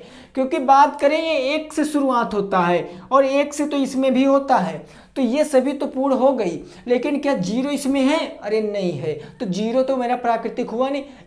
इसीलिए भाई मेरे सभी प्राकृतिक संख्याएं पूर्ण संख्याएं होती हैं, लेकिन सभी पूर्ण संख्याएं प्राकृतिक संख्याएं नहीं होती हैं। ये प्राकृतिक पूर्ण हो गया। अब बात करेंगे पूर्णांक की। किसकी बात करेंगे? पूर्णांक की। ये पूर्णांक क्या होता है, ठीक है ना? ये पूर्णांक क्या होता है? देखिए वीडियो अगर अच्छी लग रही है तो वीडियो को लाइक कर देना भाई, ठीक है ना? लाइक किए बिना वीडियो को बिल्कुल भी मत जाना, क्योंकि आप लोगों ने कहा एक बार कि सर हमें एकदम बेसिक से पढ़ना है, एक ही वीडियो में छोटी छोटी बातों को जानना है। तो आपने एक बार कहा तो मैंने सोचा क्यों ना आपको पढ़ा दिया जाए, ठीक है ना? तो अगर आप ना लाइक करिए तो फिर बेकार है, तो फिर अनर्थ है, ये सब करना अनर्थ है। चलिए तीसरा जो मैं बात करता हूँ वो होता है पूर्णांक। ये पूर्णांक क्या होता है? पूर्णांक क्या होता है? तो पूर्णांक मेरा जो होता है वो धनात्मक भी होता है, यानी पॉजिटिव नंबर भी होते हैं और निगेटिव नंबर भी होते हैं। यानी धनात्मक भी होगा और क्या होगा? ऋणात्मक भी होगा। धनात्मक भी होगा और मेरा ऋणात्मक भी होगा। और ये सभी संख्याएं होती तुम्हारी पूर्ण संख्याएं। जितनी भी पूर्ण संख्याएं होंगी, जितनी भी पूर्ण संख्याएं होंगी वही पूर्णांक होती हैं, वो धनात्मक ऋणात्मक हो जाती हैं बस। जैसे बात करूं यहां पर 0, ये क्या हो गया? 0 हो गया। अब 0 के उस तरफ मेरी पूर्ण धनात्मक संख्याएं होंगी, इस तरफ ऋणात्मक होंगी। यानी 1 2 3 4 से लेकर कहां तक? अनंत तक। यहां बात करें तो जैसे -4 -3, अरे सॉरी -1 -2 -3 -4 -5 से लेकर कहां तक? अनंत तक।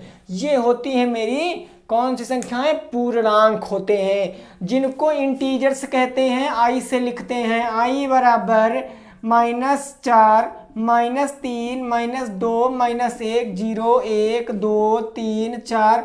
ये दोनों तरफ अनंत तक होती हैं, इधर भी अनंत होंगी, इधर भी अनंत तक होंगी। और याद रखना 0 ना तो मेरी एक धनात्मक संख्या है और ना ही मेरी एक ऋणात्मक संख्या है। 0 बस एक संख्या है जो किसी संख्या के पीछे लगकर उसका 10 गुना 100 गुना 1000 गुना बना सकता है, ठीक है ना? चलिए भाई अब बात करेंगे परिमेय संख्याओं की।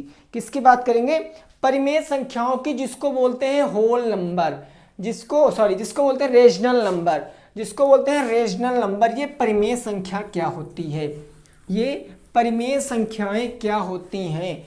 सभी लोगों को पता होगा, कई बार मैंने पढ़ाया है, कई बार पढ़ाया है भाई, सबको पता होगा। तो ये परिमेय संख्या क्या होती हैं जरा समझो। परिमेय संख्या क्या होती हैं? तो ऐसी संख्याएं जिनको p बटे q के रूप में लिख सकते हैं वो मेरी क्या होती हैं? परिमेय संख्याएं होती हैं। वो क्या होती है? मेरी परिमेय संख्याएं होती हैं। ऐसी संख्याएं जिनको p बटे q के रूप में लिख सकते हैं मेरी क्या होती हैं? परिमेय संख्याएं होती हैं। ये होती है मेरी परिमेय संख्याएं। और यहाँ पर कंडीशन होती है कि q 0 के बराबर नहीं होगा, q के स्थान पर कभी भी 0 नहीं होगा। जैसे मैं कह दूं 1/2, यहाँ पर p 1 है, q 2 है, अर्थात यह मेरी एक परिमेय संख्या है। मैं बात करूं 2/3, ये भी परिमेय संख्या है। मैं बात करूं 4, तो 4 क्या परिमेय संख्या है?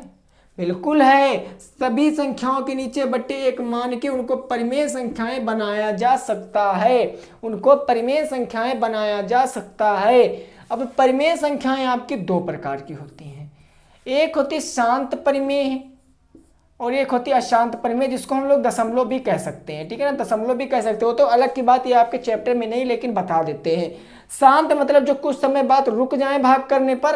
अशांत मतलब वो भाग करने पर रुके ना, वो बराबर चलते ही रहते हैं। एक बात आती है पाई आर की। पाई आर ऐसे बनता है आपका, तो ये पाई आर जो इसका मान होता है वो होता है 22/7। 22/7 मेरी एक परिमेय संख्या है, लेकिन पाई आर मेरी परिमेय संख्या नहीं है। याद रखना, ये अपवाद है।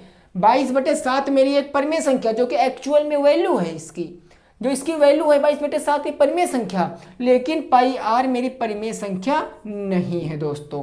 ठीक है ना, ये क्या हो जाएगी? परिमेय संख्या नहीं होगी। क्लियर है ना? चलिए ठीक है, अब देखिए इसमें कुछ आगे बढ़ते हैं। परिमेय संख्याओं का जोड़ घटाव गुणा भाग। संख्याएं क्या होती हैं ये हम लोगों ने सीख लिया है। अब देखिए, अब जो आप में टॉपिक है वो हम यहाँ से क्वेश्चन बता दूं। आप में क्वेश्चन बता दूं कैसे क्वेश्चन आते हैं। क्वेश्चन तो आ सकता है कि 0 हमारी कैसी संख्या है, ऑप्शन में दे देगा पूर्ण है, परिमेय है, अपरिमेय है या पूर्णांक है। तो आपको याद रखना है 0 हमारी एक पूर्ण संख्या होती है। ठीक है ना, याद रखना मेरे दोस्त, यहाँ से क्वेश्चन बहुत पेपर में उठते हैं। क्लियर? अब देखिए, परिमेय संख्याओं का जोड़ घटाव गुणा भाग सीख लेते हैं। छोटी छोटी जानकारी है, 2 मिनट के लिए बताऊंगा। परिमेय संख्याओं का जोड़ घटाव गुणा भाग, परिमेय जोड़ घटाव। अब देखिए, पहले बात करेंगे जोड़ घटाव की। क्लियर? जैसे मैं लिख दूं 1/2 प्लस का 2/3, इसको आपको ऐड करना है। तो देखिए, मेन पॉइंट आपको क्या याद रखना है? आपको क्या याद रखना? सबसे पहले काम, आपके जो हर होते हैं वो बराबर होने चाहिए। आपके हर बराबर होने चाहिए। अगर आपके हर बराबर हैं तब तो ठीक है, अगर हर बराबर नहीं है तो थोड़ा सा आपको ध्यान में चीज़ों को रखना है। अगर हर बराबर नहीं किसी परिमेय संख्या में, तो सबसे पहले हर बराबर करेंगे। और हर बराबर करने के लिए क्या करते हैं हम लोग हरों का लेते हैं एलसीएम, यानी लॉग कॉमन मल्टीप्लाई, जिसको लासा बोलते हैं। तो यहाँ पर ऊपर जो होता है ये अंश होता है, यानी जो p के फॉर्म में होता है वो क्या होता है? अंश होता है। जो q के फॉर्म में होता है वो हमारा हर होता है। परिमेय संख्याओं के जोड़ और घटाव में ये जो p और q है, यानी कि q ये हमेशा बराबर होना चाहिए। बस q हमेशा बराबर होना चाहिए। अब देखो यहाँ पर क्या करेंगे, अगर मैं इसको सॉल्व करूँ, 2 3 का लासा 6 होता है, तो ये हो गया 6, 2 3 6 और 3 कम 3, 3 दूनी 6 और 2 दूना 4, यानी कितना आ जाएगा? 7/6 आ जाएगा इसका राइट आंसर। 7/6 इसका क्या आ जाएगा? राइट आंसर आ जाएगा। देखिए भाई, यहाँ पर 3 से नीचे गुणा कर सकते थे, 3 से ऊपर तो 3 आ जाता। यहाँ 4 से, यहाँ पर 2 से नीचे गुणा करते, 2 से ऊपर तो 4 आ जाता। 4 3 7 हो गया। ये नॉर्मल सी बातें आप लोग जान चुके हो। अब सीधे क्वेश्चन पे आते हैं। ठीक है ना, क्वेश्चन से हम लोग सॉल्व करते हुए चलेंगे तो ज़्यादा क्लियरली हमें समझ में आ जाएगा। बस आप लोग भागना नहीं, छोटी छोटी बातें भाई, यहाँ से पूरा पेपर आप सॉल्व कर लोगे। अगर आपने ये वीडियो देख लिया तब आप पूरा पेपर यहाँ से सॉल्व कर लोगे। पहला क्वेश्चन आपके बुक का हम बता रहे हैं। पहला क्वेश्चन दिया गया है -5/12, -5/12, और उसके बाद दिया गया +5/18, 5/18 को सरल करो, समझना। ये क्वेश्चन आप में दिया गया है। पहला क्वेश्चन माइनस का 5/12 और प्लस का 5/18, इसको हल करना है। अब देखिए, प्लस माइनस कैसे क्या होता है वो चीज़ आप अगर आपको पता है तो आसानी से सॉल्व कर सकते हो। यहाँ पर मैं ब्रैकेट खोल लूँगा, सीधे संख्याओं को लिखता हूँ। माइनस का 5/12 और प्लस का हो जाएगा 5/18। पहला फोकस, क्या मेरा 12 18 क्या मेरा हर बराबर है? बोलिए मेरे दोस्त, हर बराबर तो है नहीं, यहाँ 12 यहाँ 18, हर बराबर नहीं। इसके लिए 12 18 का क्या लेंगे? एलसीएम लेंगे। और 12 18 का एलसीएम अगर ऐसे आप नहीं पता कर सकते हो, वैसे तो 36 होगा लेकिन ऐसे नहीं पता कर सकते हो तो निकाल के भी देख सकते हो। 12 18 का एलसीएम 36 होगा। 18 को 36 बनाने के लिए 2 से नीचे मल्टीप्लाई और 2 से ऊपर मल्टीप्लाई। जब कभी नीचे जितना गुणा करोगे उतना ऊपर गुणा ऑटोमेटिक हो जाता है। 12 को 36 बनाने के लिए 3 से नीचे गुणा और 3 से ऊपर गुणा। अब यहाँ पर क्या करेंगे? मल्टीप्लाई कराएंगे। 5 तियां 15 और माइनस लगा है तो माइनस का हो जाएगा 15 बटे का हो जाएगा 12 तियां 36 प्लस का 5 दूनी 10 बटे का 18 दूना 36। अब देखिए यहाँ पर हर बराबर, हर सेम हो गए। अब एक हर ले लेंगे, जब हर सेम तब एक हर 36 और बचा क्या? -15 प्लस 10, माइनस के 15 और प्लस का 10। जब कभी विपरीत चिन्ह होती हैं तो संख्याएं घट जाती हैं। जिस चिन्ह का बड़ा अंक होता है वही संख्या लिख देते। 15 10 विपरीत चिन्ह घट जाएंगे, बच जाएगा तो 5, लेकिन बड़ा है 15, 15 के सामने माइनस तो इसलिए माइनस का 15/36 it will be right answer. Minus का 5/36 हमारा क्या आ जाएगा? परम सत्य आंसर आ जाएगा। तो आई होप कि आपको ये सब क्लियर हो गया होगा, आशा करते हैं। अगले क्वेश्चन पे बढ़ते हैं, ठीक है ना। देखिए यहाँ से जो टॉपिक पढ़ रहे हो सेकंड टॉपिक, इस टॉपिक से ज़्यादा कुछ इंपॉर्टेंट रोल नहीं होता, बस छोटी छोटी बातें होती हैं जो आपको सीखना जरूरी होती हैं। अभी हम चैप्टर वाइज ही चल रहे हैं भाई मेरे, दिक्कत मत लेना, छोटी छोटी बातें जरूर आपको समझ में आएंगी। अगला जैसे क्वेश्चन आपके बुक में दिया, -4/7 में से -4/7 में से माइनस का 12/7 घटाइए, -12/7 घटाइए। चलिए भाई वेरी गुड, अब बताइए। चलिए अब बताइए, -4/7 में से -12/7 क्या करना है? घटाना है। समझिए यहाँ पर, यहाँ है -4/7, इसको सेम ऐसे ही लिख लेंगे, कोई प्रॉब्लम तो इतने में है नहीं। घटाना है इसका मतलब माइनस का चिन्ह, तो माइनस लिख लेंगे यहाँ पर, इस ब्रैकेट में कर लेंगे -12/7। यहाँ पर मैंने माइनस लिख लिया क्योंकि माइनस माइनस अभी प्लस हो जाता। तो अब अगले स्टेप में आप इसे क्या कह सकते हो? अगले स्टेप में कह सकते हो -4/7 और माइनस। जब कभी ब्रैकेट के बाहर माइनस लगा होता है तो ब्रैकेट के अंदर के सभी चिन्ह परिवर्तित हो जाते हैं, यानी प्लस में हो जाते हैं। ब्रैकेट खोलोगे, ये 12 प्लस में बाहर आएगा माइनस में, सॉरी प्लस में हो जाएगा, 12 हो जाएगा 12/7। ये माइनस में था, ब्रैकेट खोले प्लस में आ गया। अब देखिए हर सेम है, एक हर ले सकते हैं, तो यहाँ 7, ऊपर क्या बचा?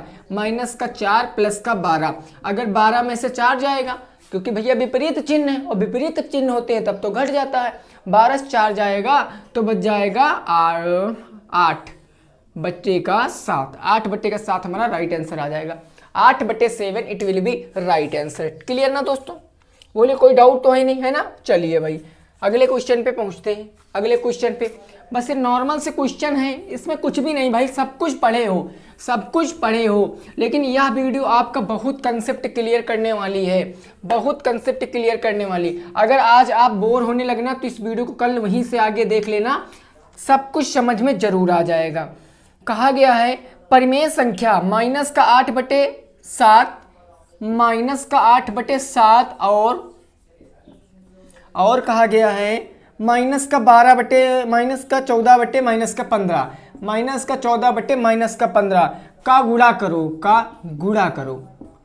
ये भी क्वेश्चन आसान है। अभी तक आप 2 क्वेश्चन लगाए हो, जोड़ घटाओ गुणा भाग, जोड़ घटाओ के। अब ये गुणा करना है, कुछ चीजें बदलेंगी नहीं, कंसेप्ट वही रहेगा। देखो इसको पहले परिमेय संख्या को इसको एज इट इज लिख लेंगे, -8/7। गुणा करना है तो गुणे का चिन्ह हो जाएगा, यहाँ हो जाएगा -14/-15। इतने में कोई दिक्कत तो है ही नहीं। माइनस माइनस का गुणा प्लस होता है, तो जो संख्या आएगी उसको धनात्मक आएगी।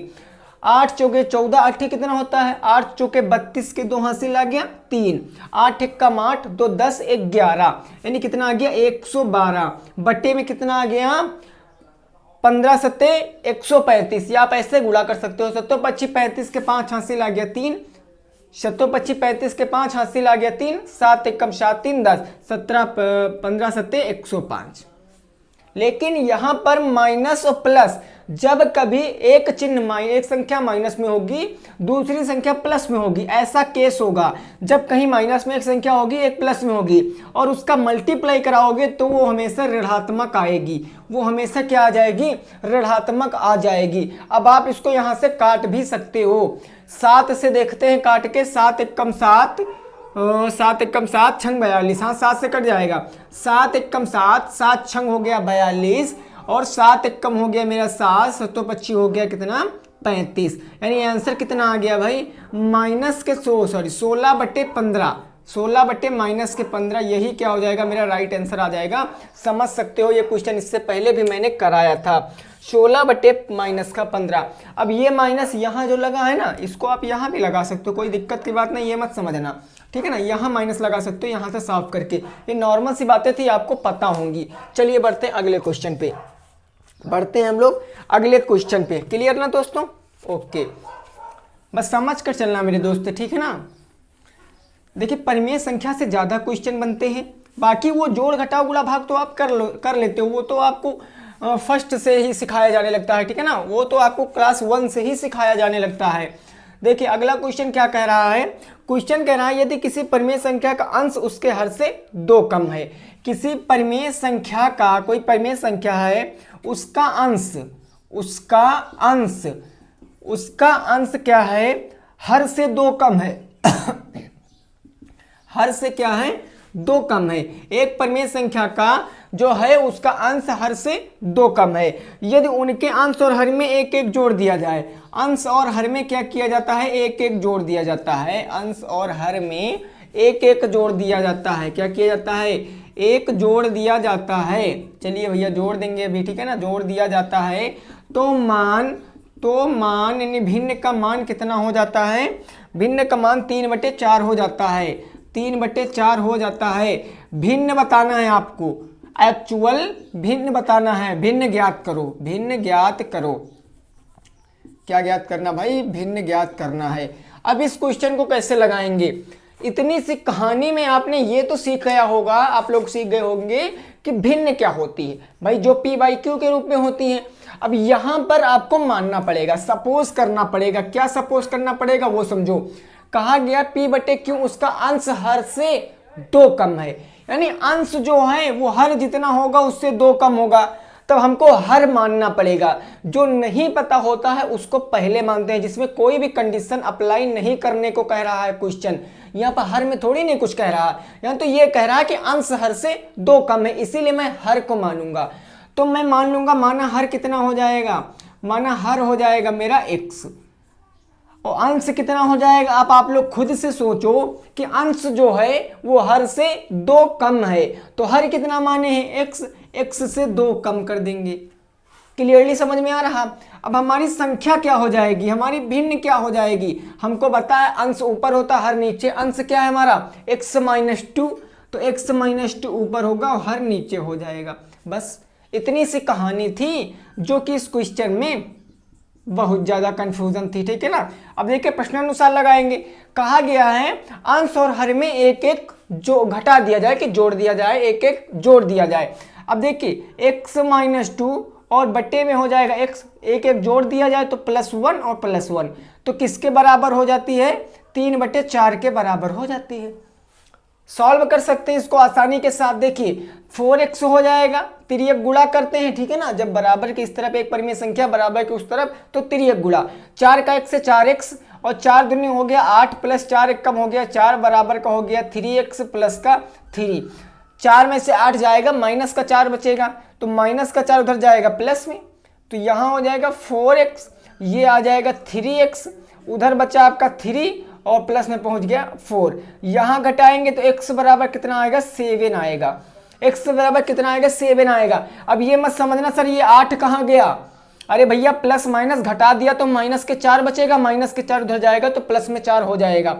अब अगर x बराबर 7 आ गया तो यही आंसर, परिमेय संख्या आसानी से बता सकते हो। देखिए इधर कैसे बता सकते हो, x के स्थान पर केवल 7 रख दीजिए बस, तो यहाँ रखेंगे 7 माइनस का 2/7 बराबर 5/7। इट विल बी परम सत्य आंसर।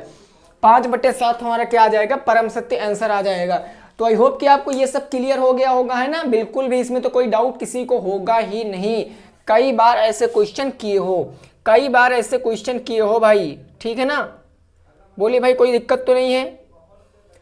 आगे बढ़ें, आगे बढ़ें कि ना बढ़ें। चलिए भाई, चलिए अब आगे बढ़ते हैं। तो अब ये जो हमारा चैप्टर था, बेसिकली ये हमारा जो चैप्टर था, ये हमारा चैप्टर खत्म हो चुका है, पूरा एंड हो चुका है। सेकंड चैप्टर, थर्ड चैप्टर पे पहुंचते हैं। थर्ड चैप्टर पे देखते हैं हमारा तीसरा चैप्टर क्या कह रहा है। अभी क्वेश्चन कराऊंगा, पहले आप इसको खत्म हो जाने दीजिए, छोटी छोटी बातें सीख लीजिए, फिर क्वेश्चन पे आते हैं ना। काहे दिक्कत ले रहे हो, फिर क्वेश्चन पे आएंगे। पूरा दिक्कत मत लेना, अंत तक देखना वीडियो को। जितना भी पढ़ाऊंगा एकदम सटीक बातें बताऊंगा, उसमें दिक्कत की कोई बात नहीं है, ठीक है ना। उसमें कोई भी दिक्कत की बात नहीं है। चलिए अगले कुछ लेसन पे पहुंचते हैं। अगला लेसन कहा गया है, अगला लेसन कहा गया है भाई, क्या कह रहा है, समीकरण। उससे पहले कोई लेसन है, हाँ उससे पहले हमारा लेसन है समीकरण तथा सर्वसमीका का अर्थ। समीकरण तथा सर्वसमीका का अर्थ, समीकरण तथा सर्वसमीका का अर्थ, समीकरण तथा सर्वसमीका का अर्थ, सर्वसमीका का अर्थ।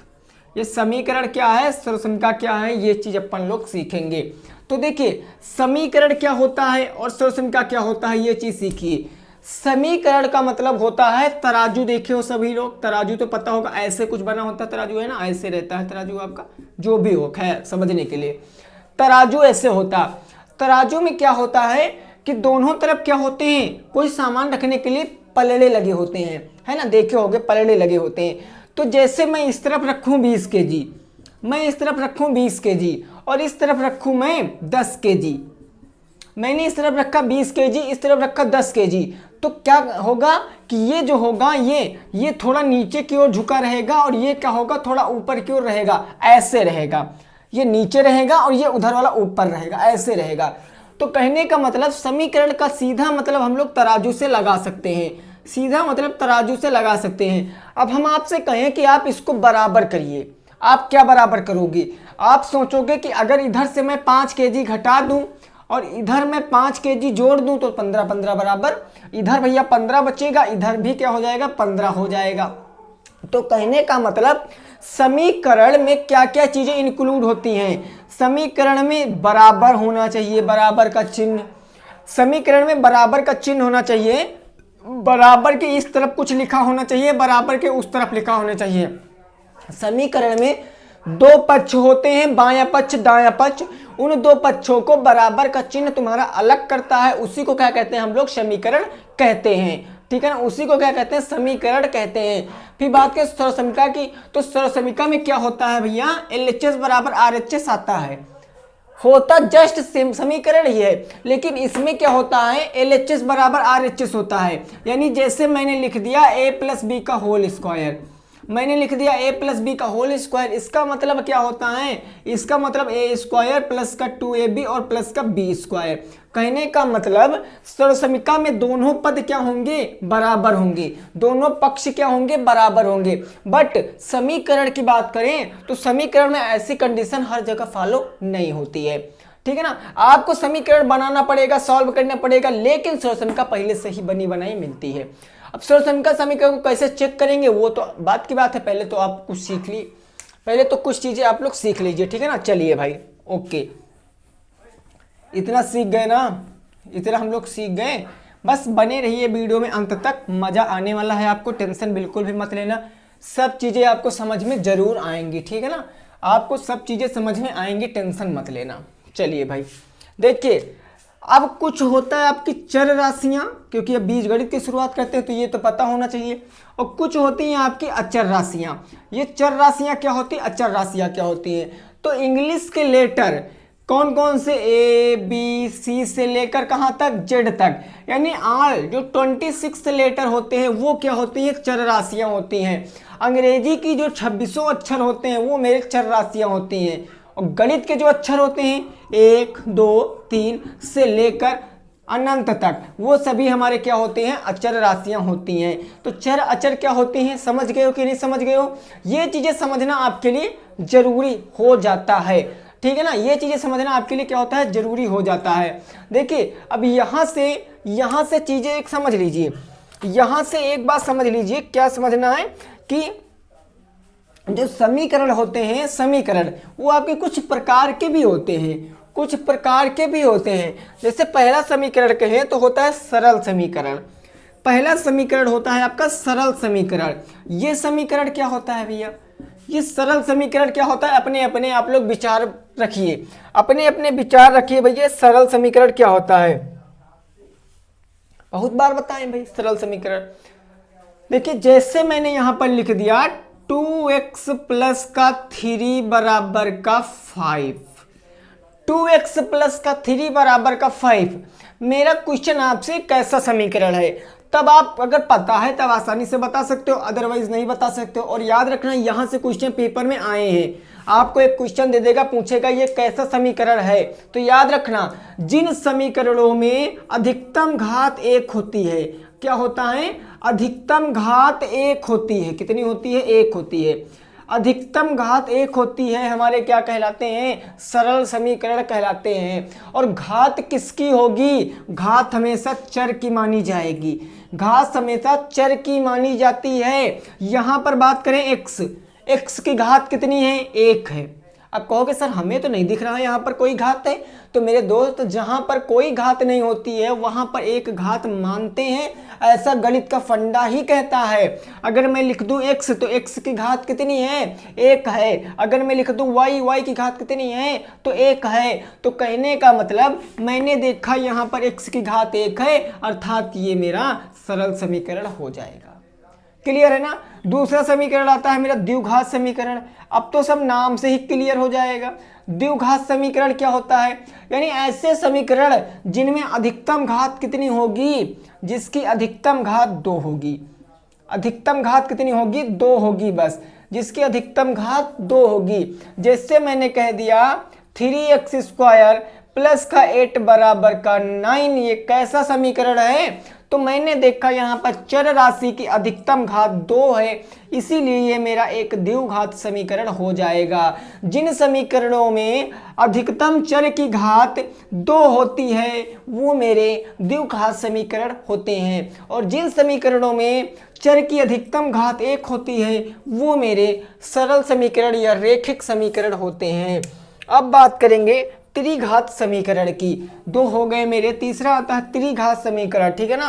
त्रिघात समीकरण क्लियर है ना दोस्तों। चलिए त्रिघात समीकरण की बात कर लेते हैं। त्रिघात समीकरण जैसा नाम वैसा काम। त्रिघात समीकरण क्या होता है, ऐसे समीकरण जिनमें चर की अधिकतम घात, चर की अधिकतम घात कितनी होगी, तो चर की अधिकतम घात 3 होगी, चर की अधिकतम घात 3 होगी, मेरे क्या होंगे, त्रिघात समीकरण हो जाएंगे।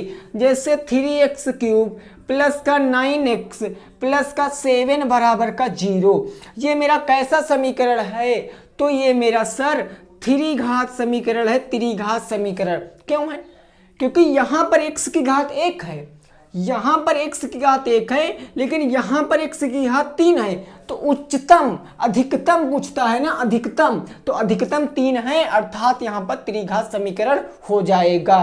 अगला जैसे मैंने कह दिया 4x³ प्लस का 3x² प्लस का 2x प्लस का 9 = 0, ये कैसा समीकरण हो जाएगा, ये कैसा समीकरण हो जाएगा।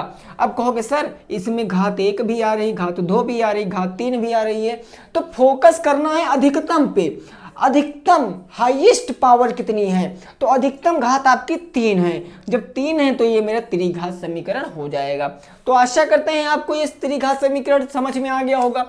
अगले समीकरण पे बढ़ते हैं, अगले समीकरण पे बढ़ते हैं भैया चतुर्थ घातीय समीकरण। चतुर्थ घात समीकरण, ये चतुर्थ घात समीकरण क्या होता है, एक आता है चतुर्थ घात समीकरण। क्या आता है, चतुर्थ घात समीकरण। चतुर्थ घात समीकरण मतलब जिस समीकरण में चर की अधिकतम घात कितनी होगी, चर की अधिकतम घात 4 होगी। चर की अधिकतम घात कितनी होगी सर, तो चर की अधिकतम घात 4 होगी बस।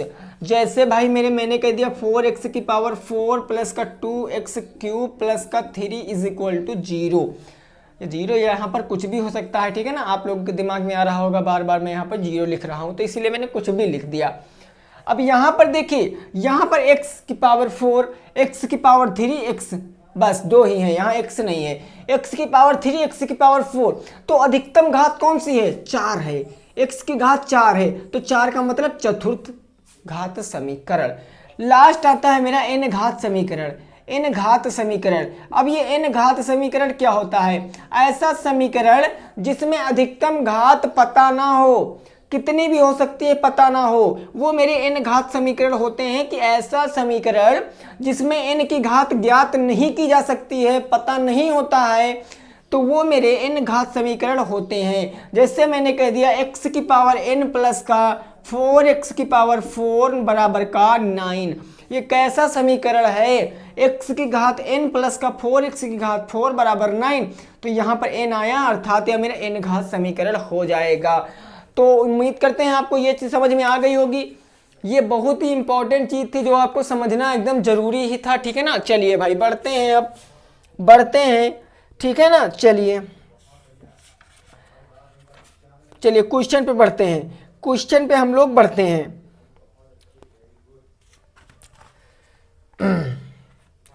पहला क्वेश्चन अब देखते हैं, आपके क्वेश्चन का फटाफट से बताना, ठीक है ना। नॉर्मल से भैया है, एकदम नॉर्मल सी बातें हैं। जैसे मैंने कह दिया 5x प्लस का 10 बराबर का 2x प्लस का 3, 2x प्लस का 3, ये कैसा समीकरण है आप लोग बताइए?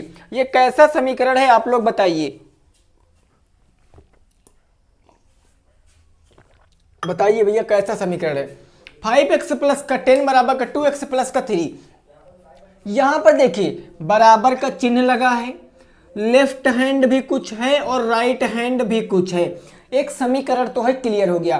लेकिन मैंने देखा x की अधिकतम घात 1 है, तो ये कैसा समीकरण? सरल समीकरण, या इसको हम रैखिक समीकरण भी बोल सकते हैं। अगला जैसे अच्छा बताइए, अगला बताइए, पूछ रहे हैं, ठीक है ना। जैसे मैंने कह दिया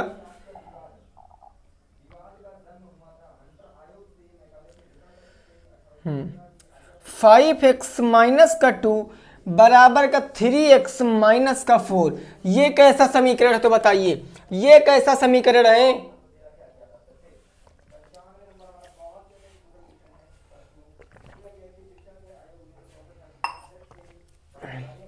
तो देखिए ये मेरा कैसा समीकरण हो जाएगा भाई? यहां पर x की घात 1, x की घात 1, तो ये मेरा सरल समीकरण हो जाएगा। तो ये सब आपको क्लियर हो गया। आप सीधे क्वेश्चन पे आते हैं, ठीक है ना। और क्वेश्चनों को अच्छे से लगाते हुए चलेंगे,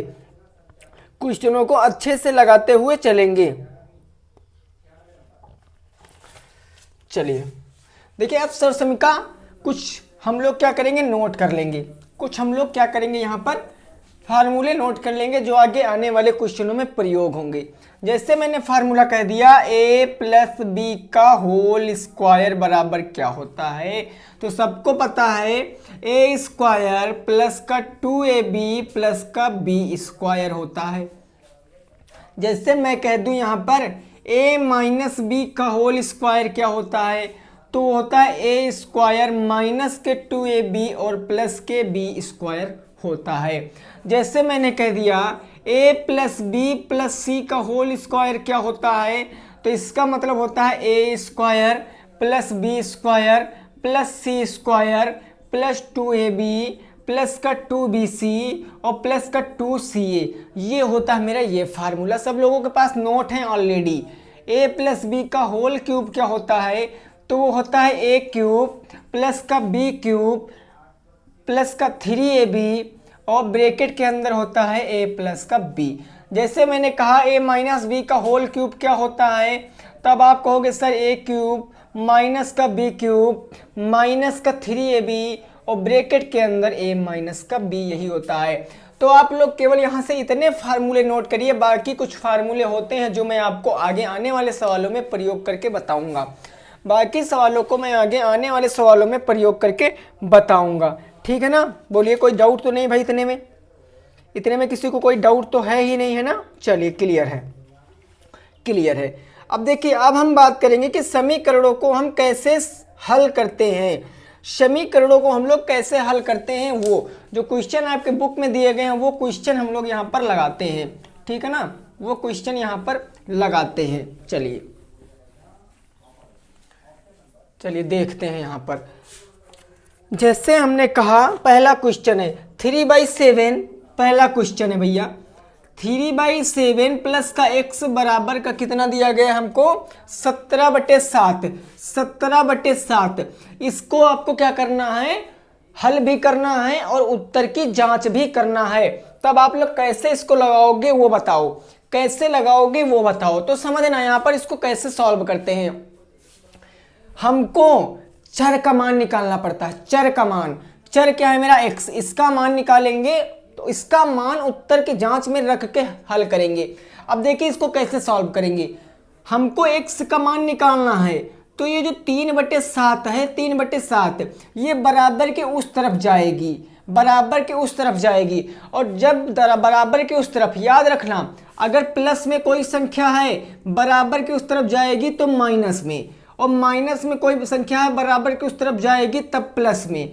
अगर गुणे में कोई संख्या है बराबर के उस तरफ जाएगी तो बटे में या भाग में हो जाती है, भाग में।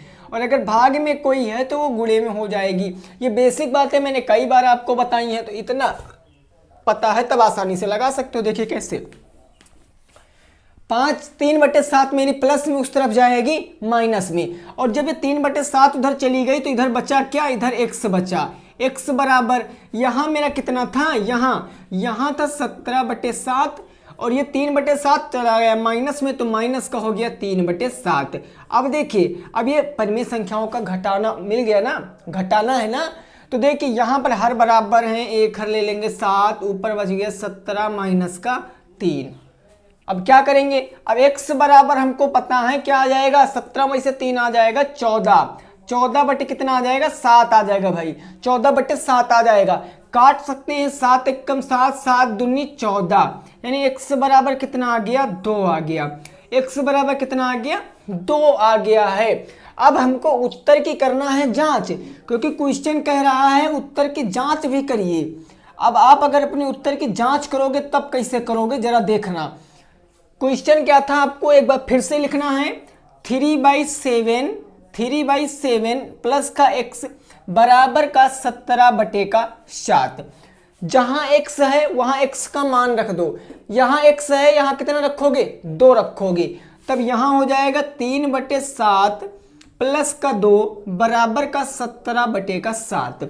अब क्या करना है, अब आपको जब इस फॉर्म में कोई परिमेय संख्या दिखे तो आसान सा फंडा बता रहा हूं, 7 दूनी 14, अगर प्लस है तो इसमें जोड़ दीजिए, माइनस है तो ये घटा दीजिए। चूंकि यहाँ प्लस है तो 7 दूनी 14, 3 17/7 और बराबर का 17/7।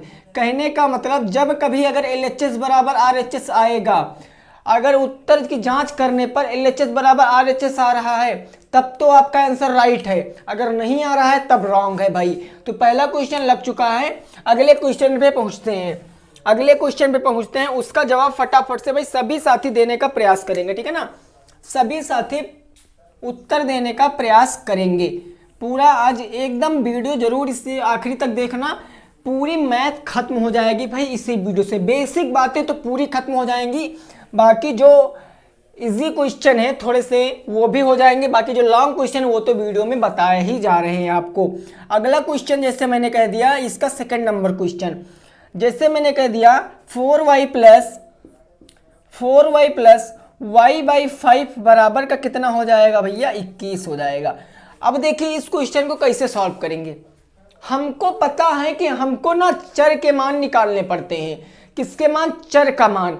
वहां x था सो मैंने x का मान निकाला, यहां पर y है तब यहां पर y का मान हो। कैसे निकालेंगे तो सुनो, 5 मेरा है बटे में, ये 5 दिख रहा है ना, ये बटे में, और बटे का मतलब भाग, भाग बराबर के उस तरफ जाएगा, कहाँ हो जाएगा गुणे में हो जाएगा। तो इस तरफ क्या बच गया, इस तरफ बच गया आपका 4y प्लस का y is equal to 21 multiply का 5, इतना ही तो बच गया ना। 4y में 1y जोड़ोगे तो क्या हो जाएगा 5y हो जाएगा। बराबर का 21 पंचे 5 एकम 5 5 दूनी 10 105। 5 मेरे गुणे है उस तरफ जाएगा बटे, क्योंकि y का मान निकालना है भाई, तो y बराबर कितना हो जाएगा 105 बटे का 5। इतने में कोई दिक्कत नहीं है, काटेंगे तो 5 दूनी 10 5 एकम 5 यानी 21 आ जाएगा। y बराबर कितना आ गया 21 आ गया। अब हमको उत्तर की जांच करनी है, जहां y है वहां 21 रख देंगे, जहां y है वहां 21 रख देंगे, बस उत्तर की जांच कर लेंगे। देखो कैसे, अगर हम उत्तर की जांच करेंगे, क्या करेंगे भाई, उत्तर की जांच, तो क्वेश्चन फिर से लिखेंगे 4y प्लस का y/5 बराबर का 21। अब y का मान जहां y है वहां 21 रख दीजिए। तो पहले तो 5 को उधर भेज दो, 5 बटे में तो गुणे में, और 4 गुणे हो जाएगा 21 प्लस का हो जाएगा 21 बराबर का 21 गुणे का 5। इतने में कोई दिक्कत नहीं, दिक्कत 21 चौके हो जाएगा 84 और प्लस का 21 बराबर का 105, 21 पंचे 105।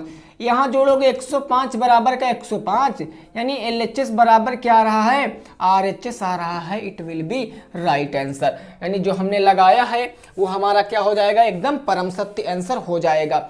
चीजें समझ कर चलना है भाई, कुछ भी नहीं कठिन है, ठीक है ना। चलिए भाई आगे बढ़ते हैं, आगे बढ़ते हैं अगले क्वेश्चन पे। कुछ इंपॉर्टेंट क्वेश्चन ही मैं आपको करा रहा हूं, बाकी ये सब क्वेश्चन आपको तो सब करा चुका हूं मैं, सब करा चुका हूं मैं, कुछ भी ऐसा नहीं जो मैंने नहीं कराया है, सब कुछ करा चुका हूं भाई। चलिए देखते हैं आगे कुछ क्वेश्चन, आगे क्वेश्चन देखते हैं।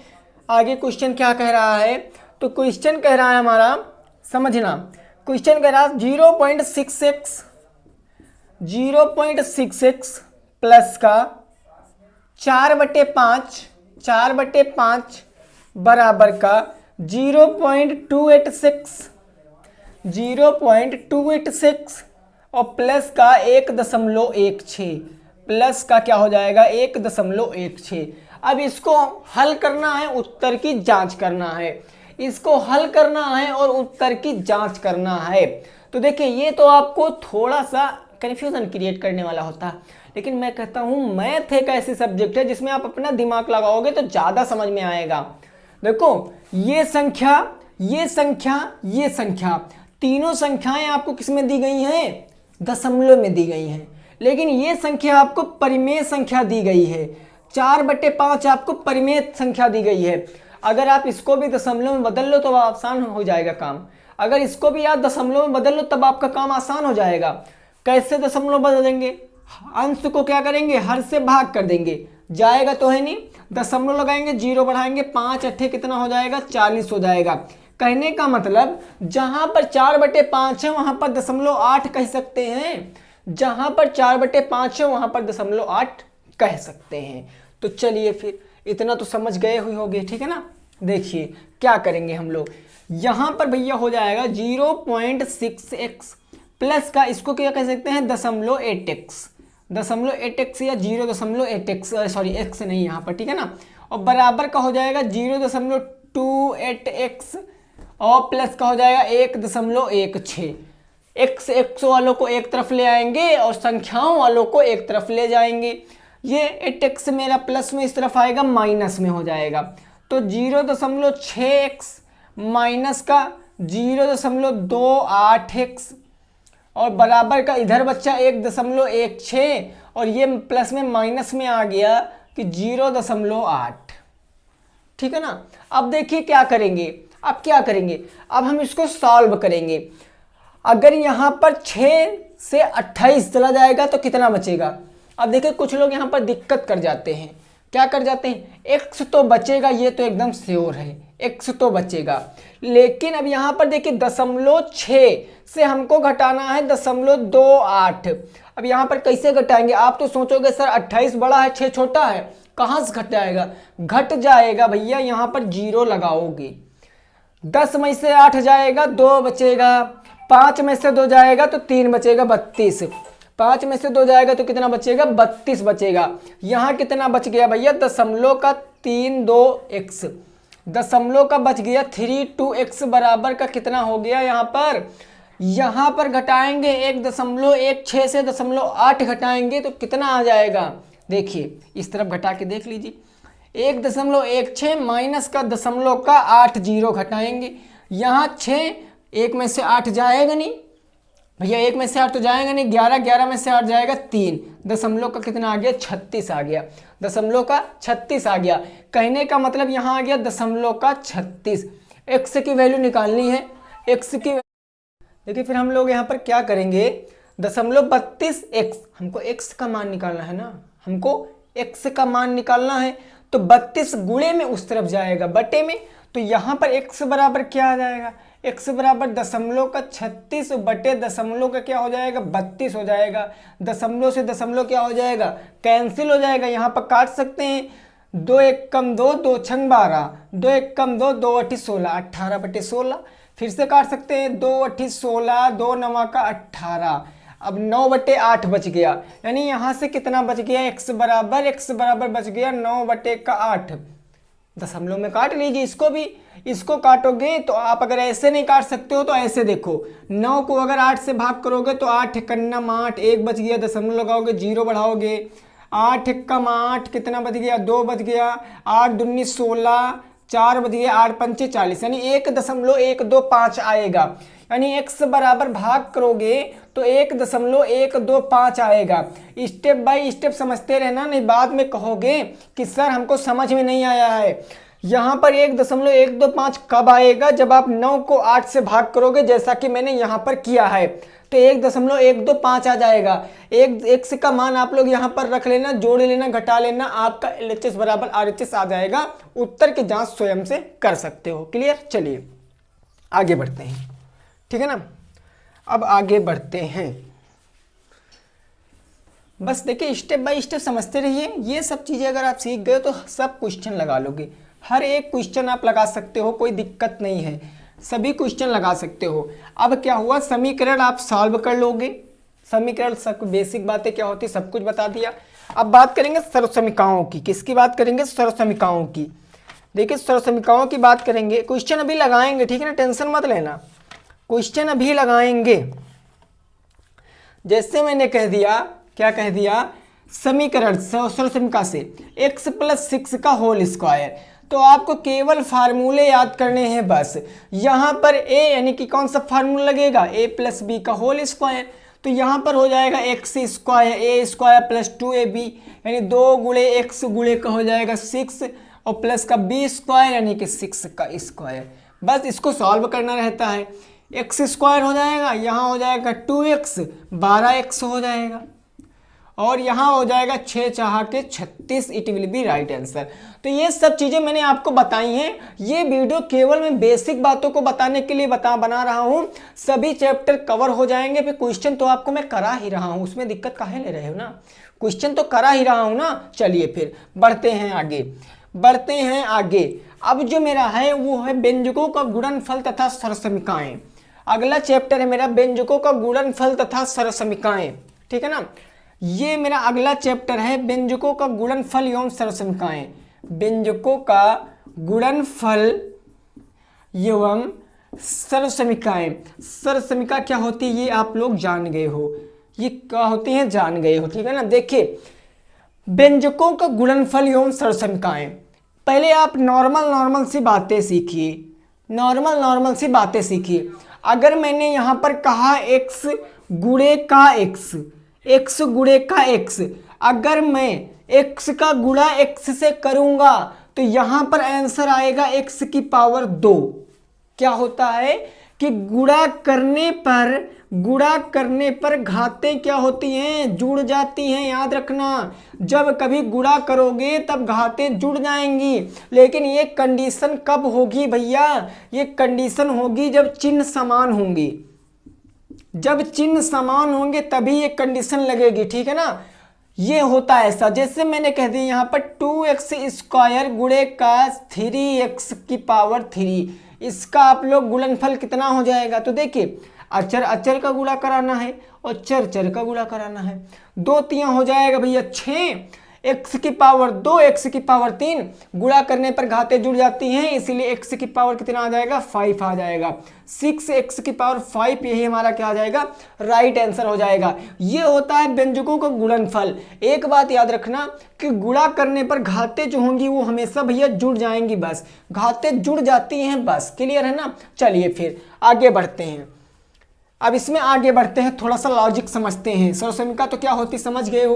क्वेश्चन लगाते हैं फटाफट से हम लोग क्वेश्चन लगाएंगे, ठीक है ना। चलिए भाई डिस्कस करते हैं क्वेश्चनों को।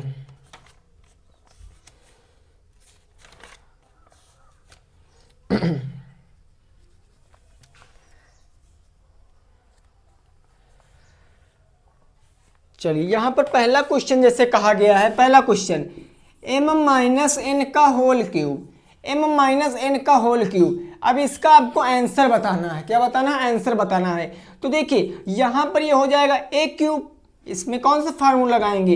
ए माइनस बी का होल क्यूब तो लगाएंगे, यानी ए क्यूब माइनस का बी क्यूब माइनस का 3ab और ब्रैकेट के अंदर होता है a माइनस का b, यही फार्मूला लगाएंगे। अब यहाँ पर मान रखेंगे a क्या है मेरा m, तो हो जाएगा m का क्यूब माइनस n का क्यूब माइनस 3mn हो जाएगा, 3 गुणे mn और ब्रैकेट के अंदर हो जाएगा m माइनस का n। अब यहाँ पर सॉल्व कर सकते हो आगे, आप आगे ना सॉल्व करो, कोई दिक्कत की बात नहीं है। अगर संख्या होती तब सॉल्व करते। 3mn का गुणा m से करोगे तो हो जाएगा 3m square n minus minus plus हो जाएगा 3 हो जाएगा 3mn स्क्वायर, यही हो जाएगा आपका राइट आंसर। यही क्या हो जाएगा आपका राइट आंसर हो जाएगा, ठीक है ना। यही हो जाएगा आपका राइट आंसर। तो सर्वसमीकाएं क्या होती हैं, ये सब चीजें आप लोग सीख चुके हो, ये सब चीजें आप लोग क्या चुके हो सीख चुके हो भाई मेरे, ठीक है ना। चलिए फिर आगे बढ़ते हैं, कुछ देखते हैं इसमें लॉजिक। आगे बढ़ते हैं, कुछ लॉजिक हम लोग इसमें देखते हैं।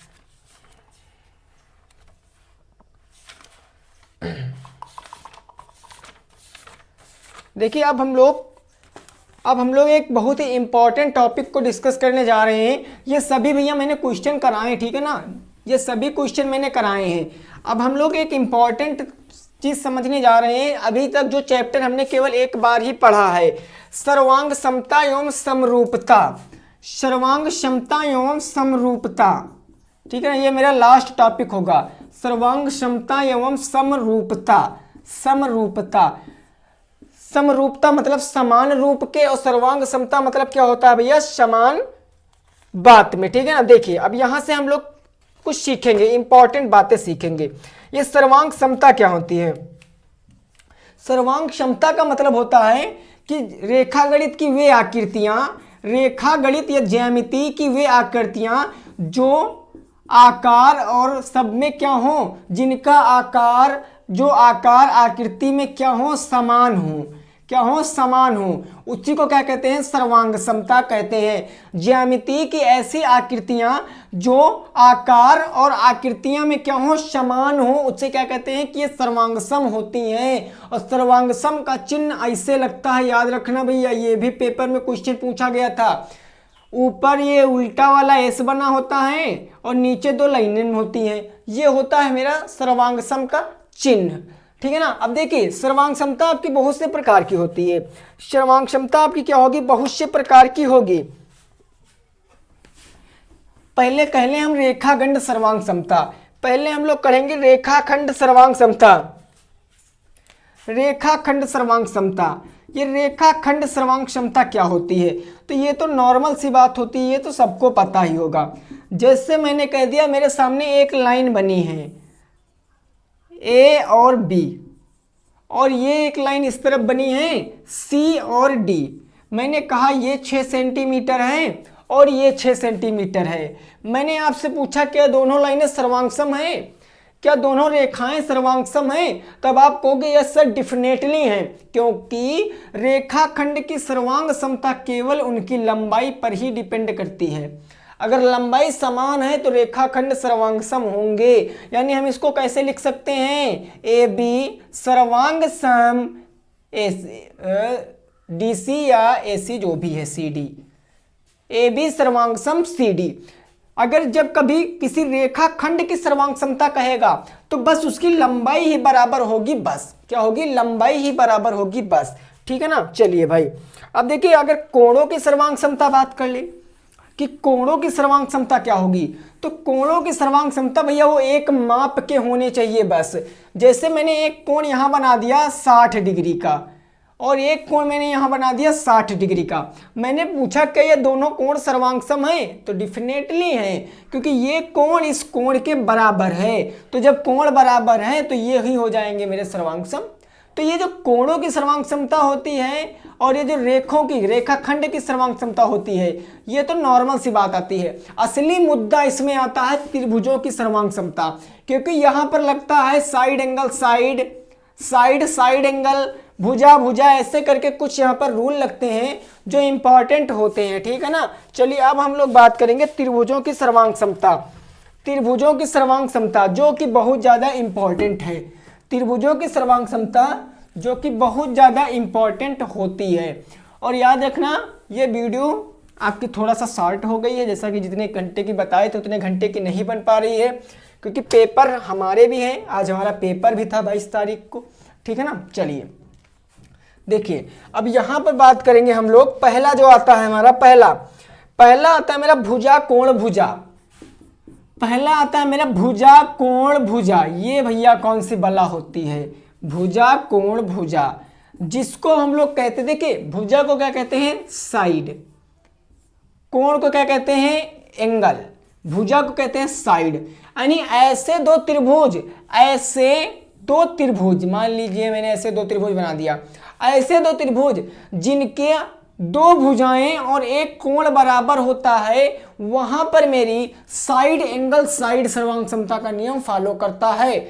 जैसे मैंने लिखा ए बी और सी, मैंने यहां लिख दिया ए बी और सी, मैंने दो त्रिभुज बना लिए। मैंने कहा ये भुजा 5, ये भुजा इस भुजा के बराबर है। मैंने कहा ये वाला कोण इस कोण के बराबर है, और मैंने कहा ये वाली भुजा इस भुजा के बराबर है। तब देखिए चाहे इधर से चलो चाहे इधर से चलो, बात एक कई आएगी। सबसे पहले भुजा तो भुजा, कोण तो कोण, भुजा तो भुजा, यानी कि साइड एंगल साइड से हमारा क्या सिद्ध होता है कि ये जो त्रिभुज हैं ये आपस में क्या है सर्वांगसम होते हैं। ये त्रिभुज क्या होते हैं आपस में सर्वांगसम होते हैं। तो उम्मीद करते हैं आपको ये समझ में आया होगा। बेसिक बातें जितने भी बताने वाली थी चैप्टर में सभी मैंने बता दिया है। और अगर रेखा गणित बची है तो रेखा गणित के ऊपर ऑलरेडी मैंने 4 या 5 क्लासें ली हैं, पूरा पॉइंट टू पॉइंट मैंने आपको बताया है।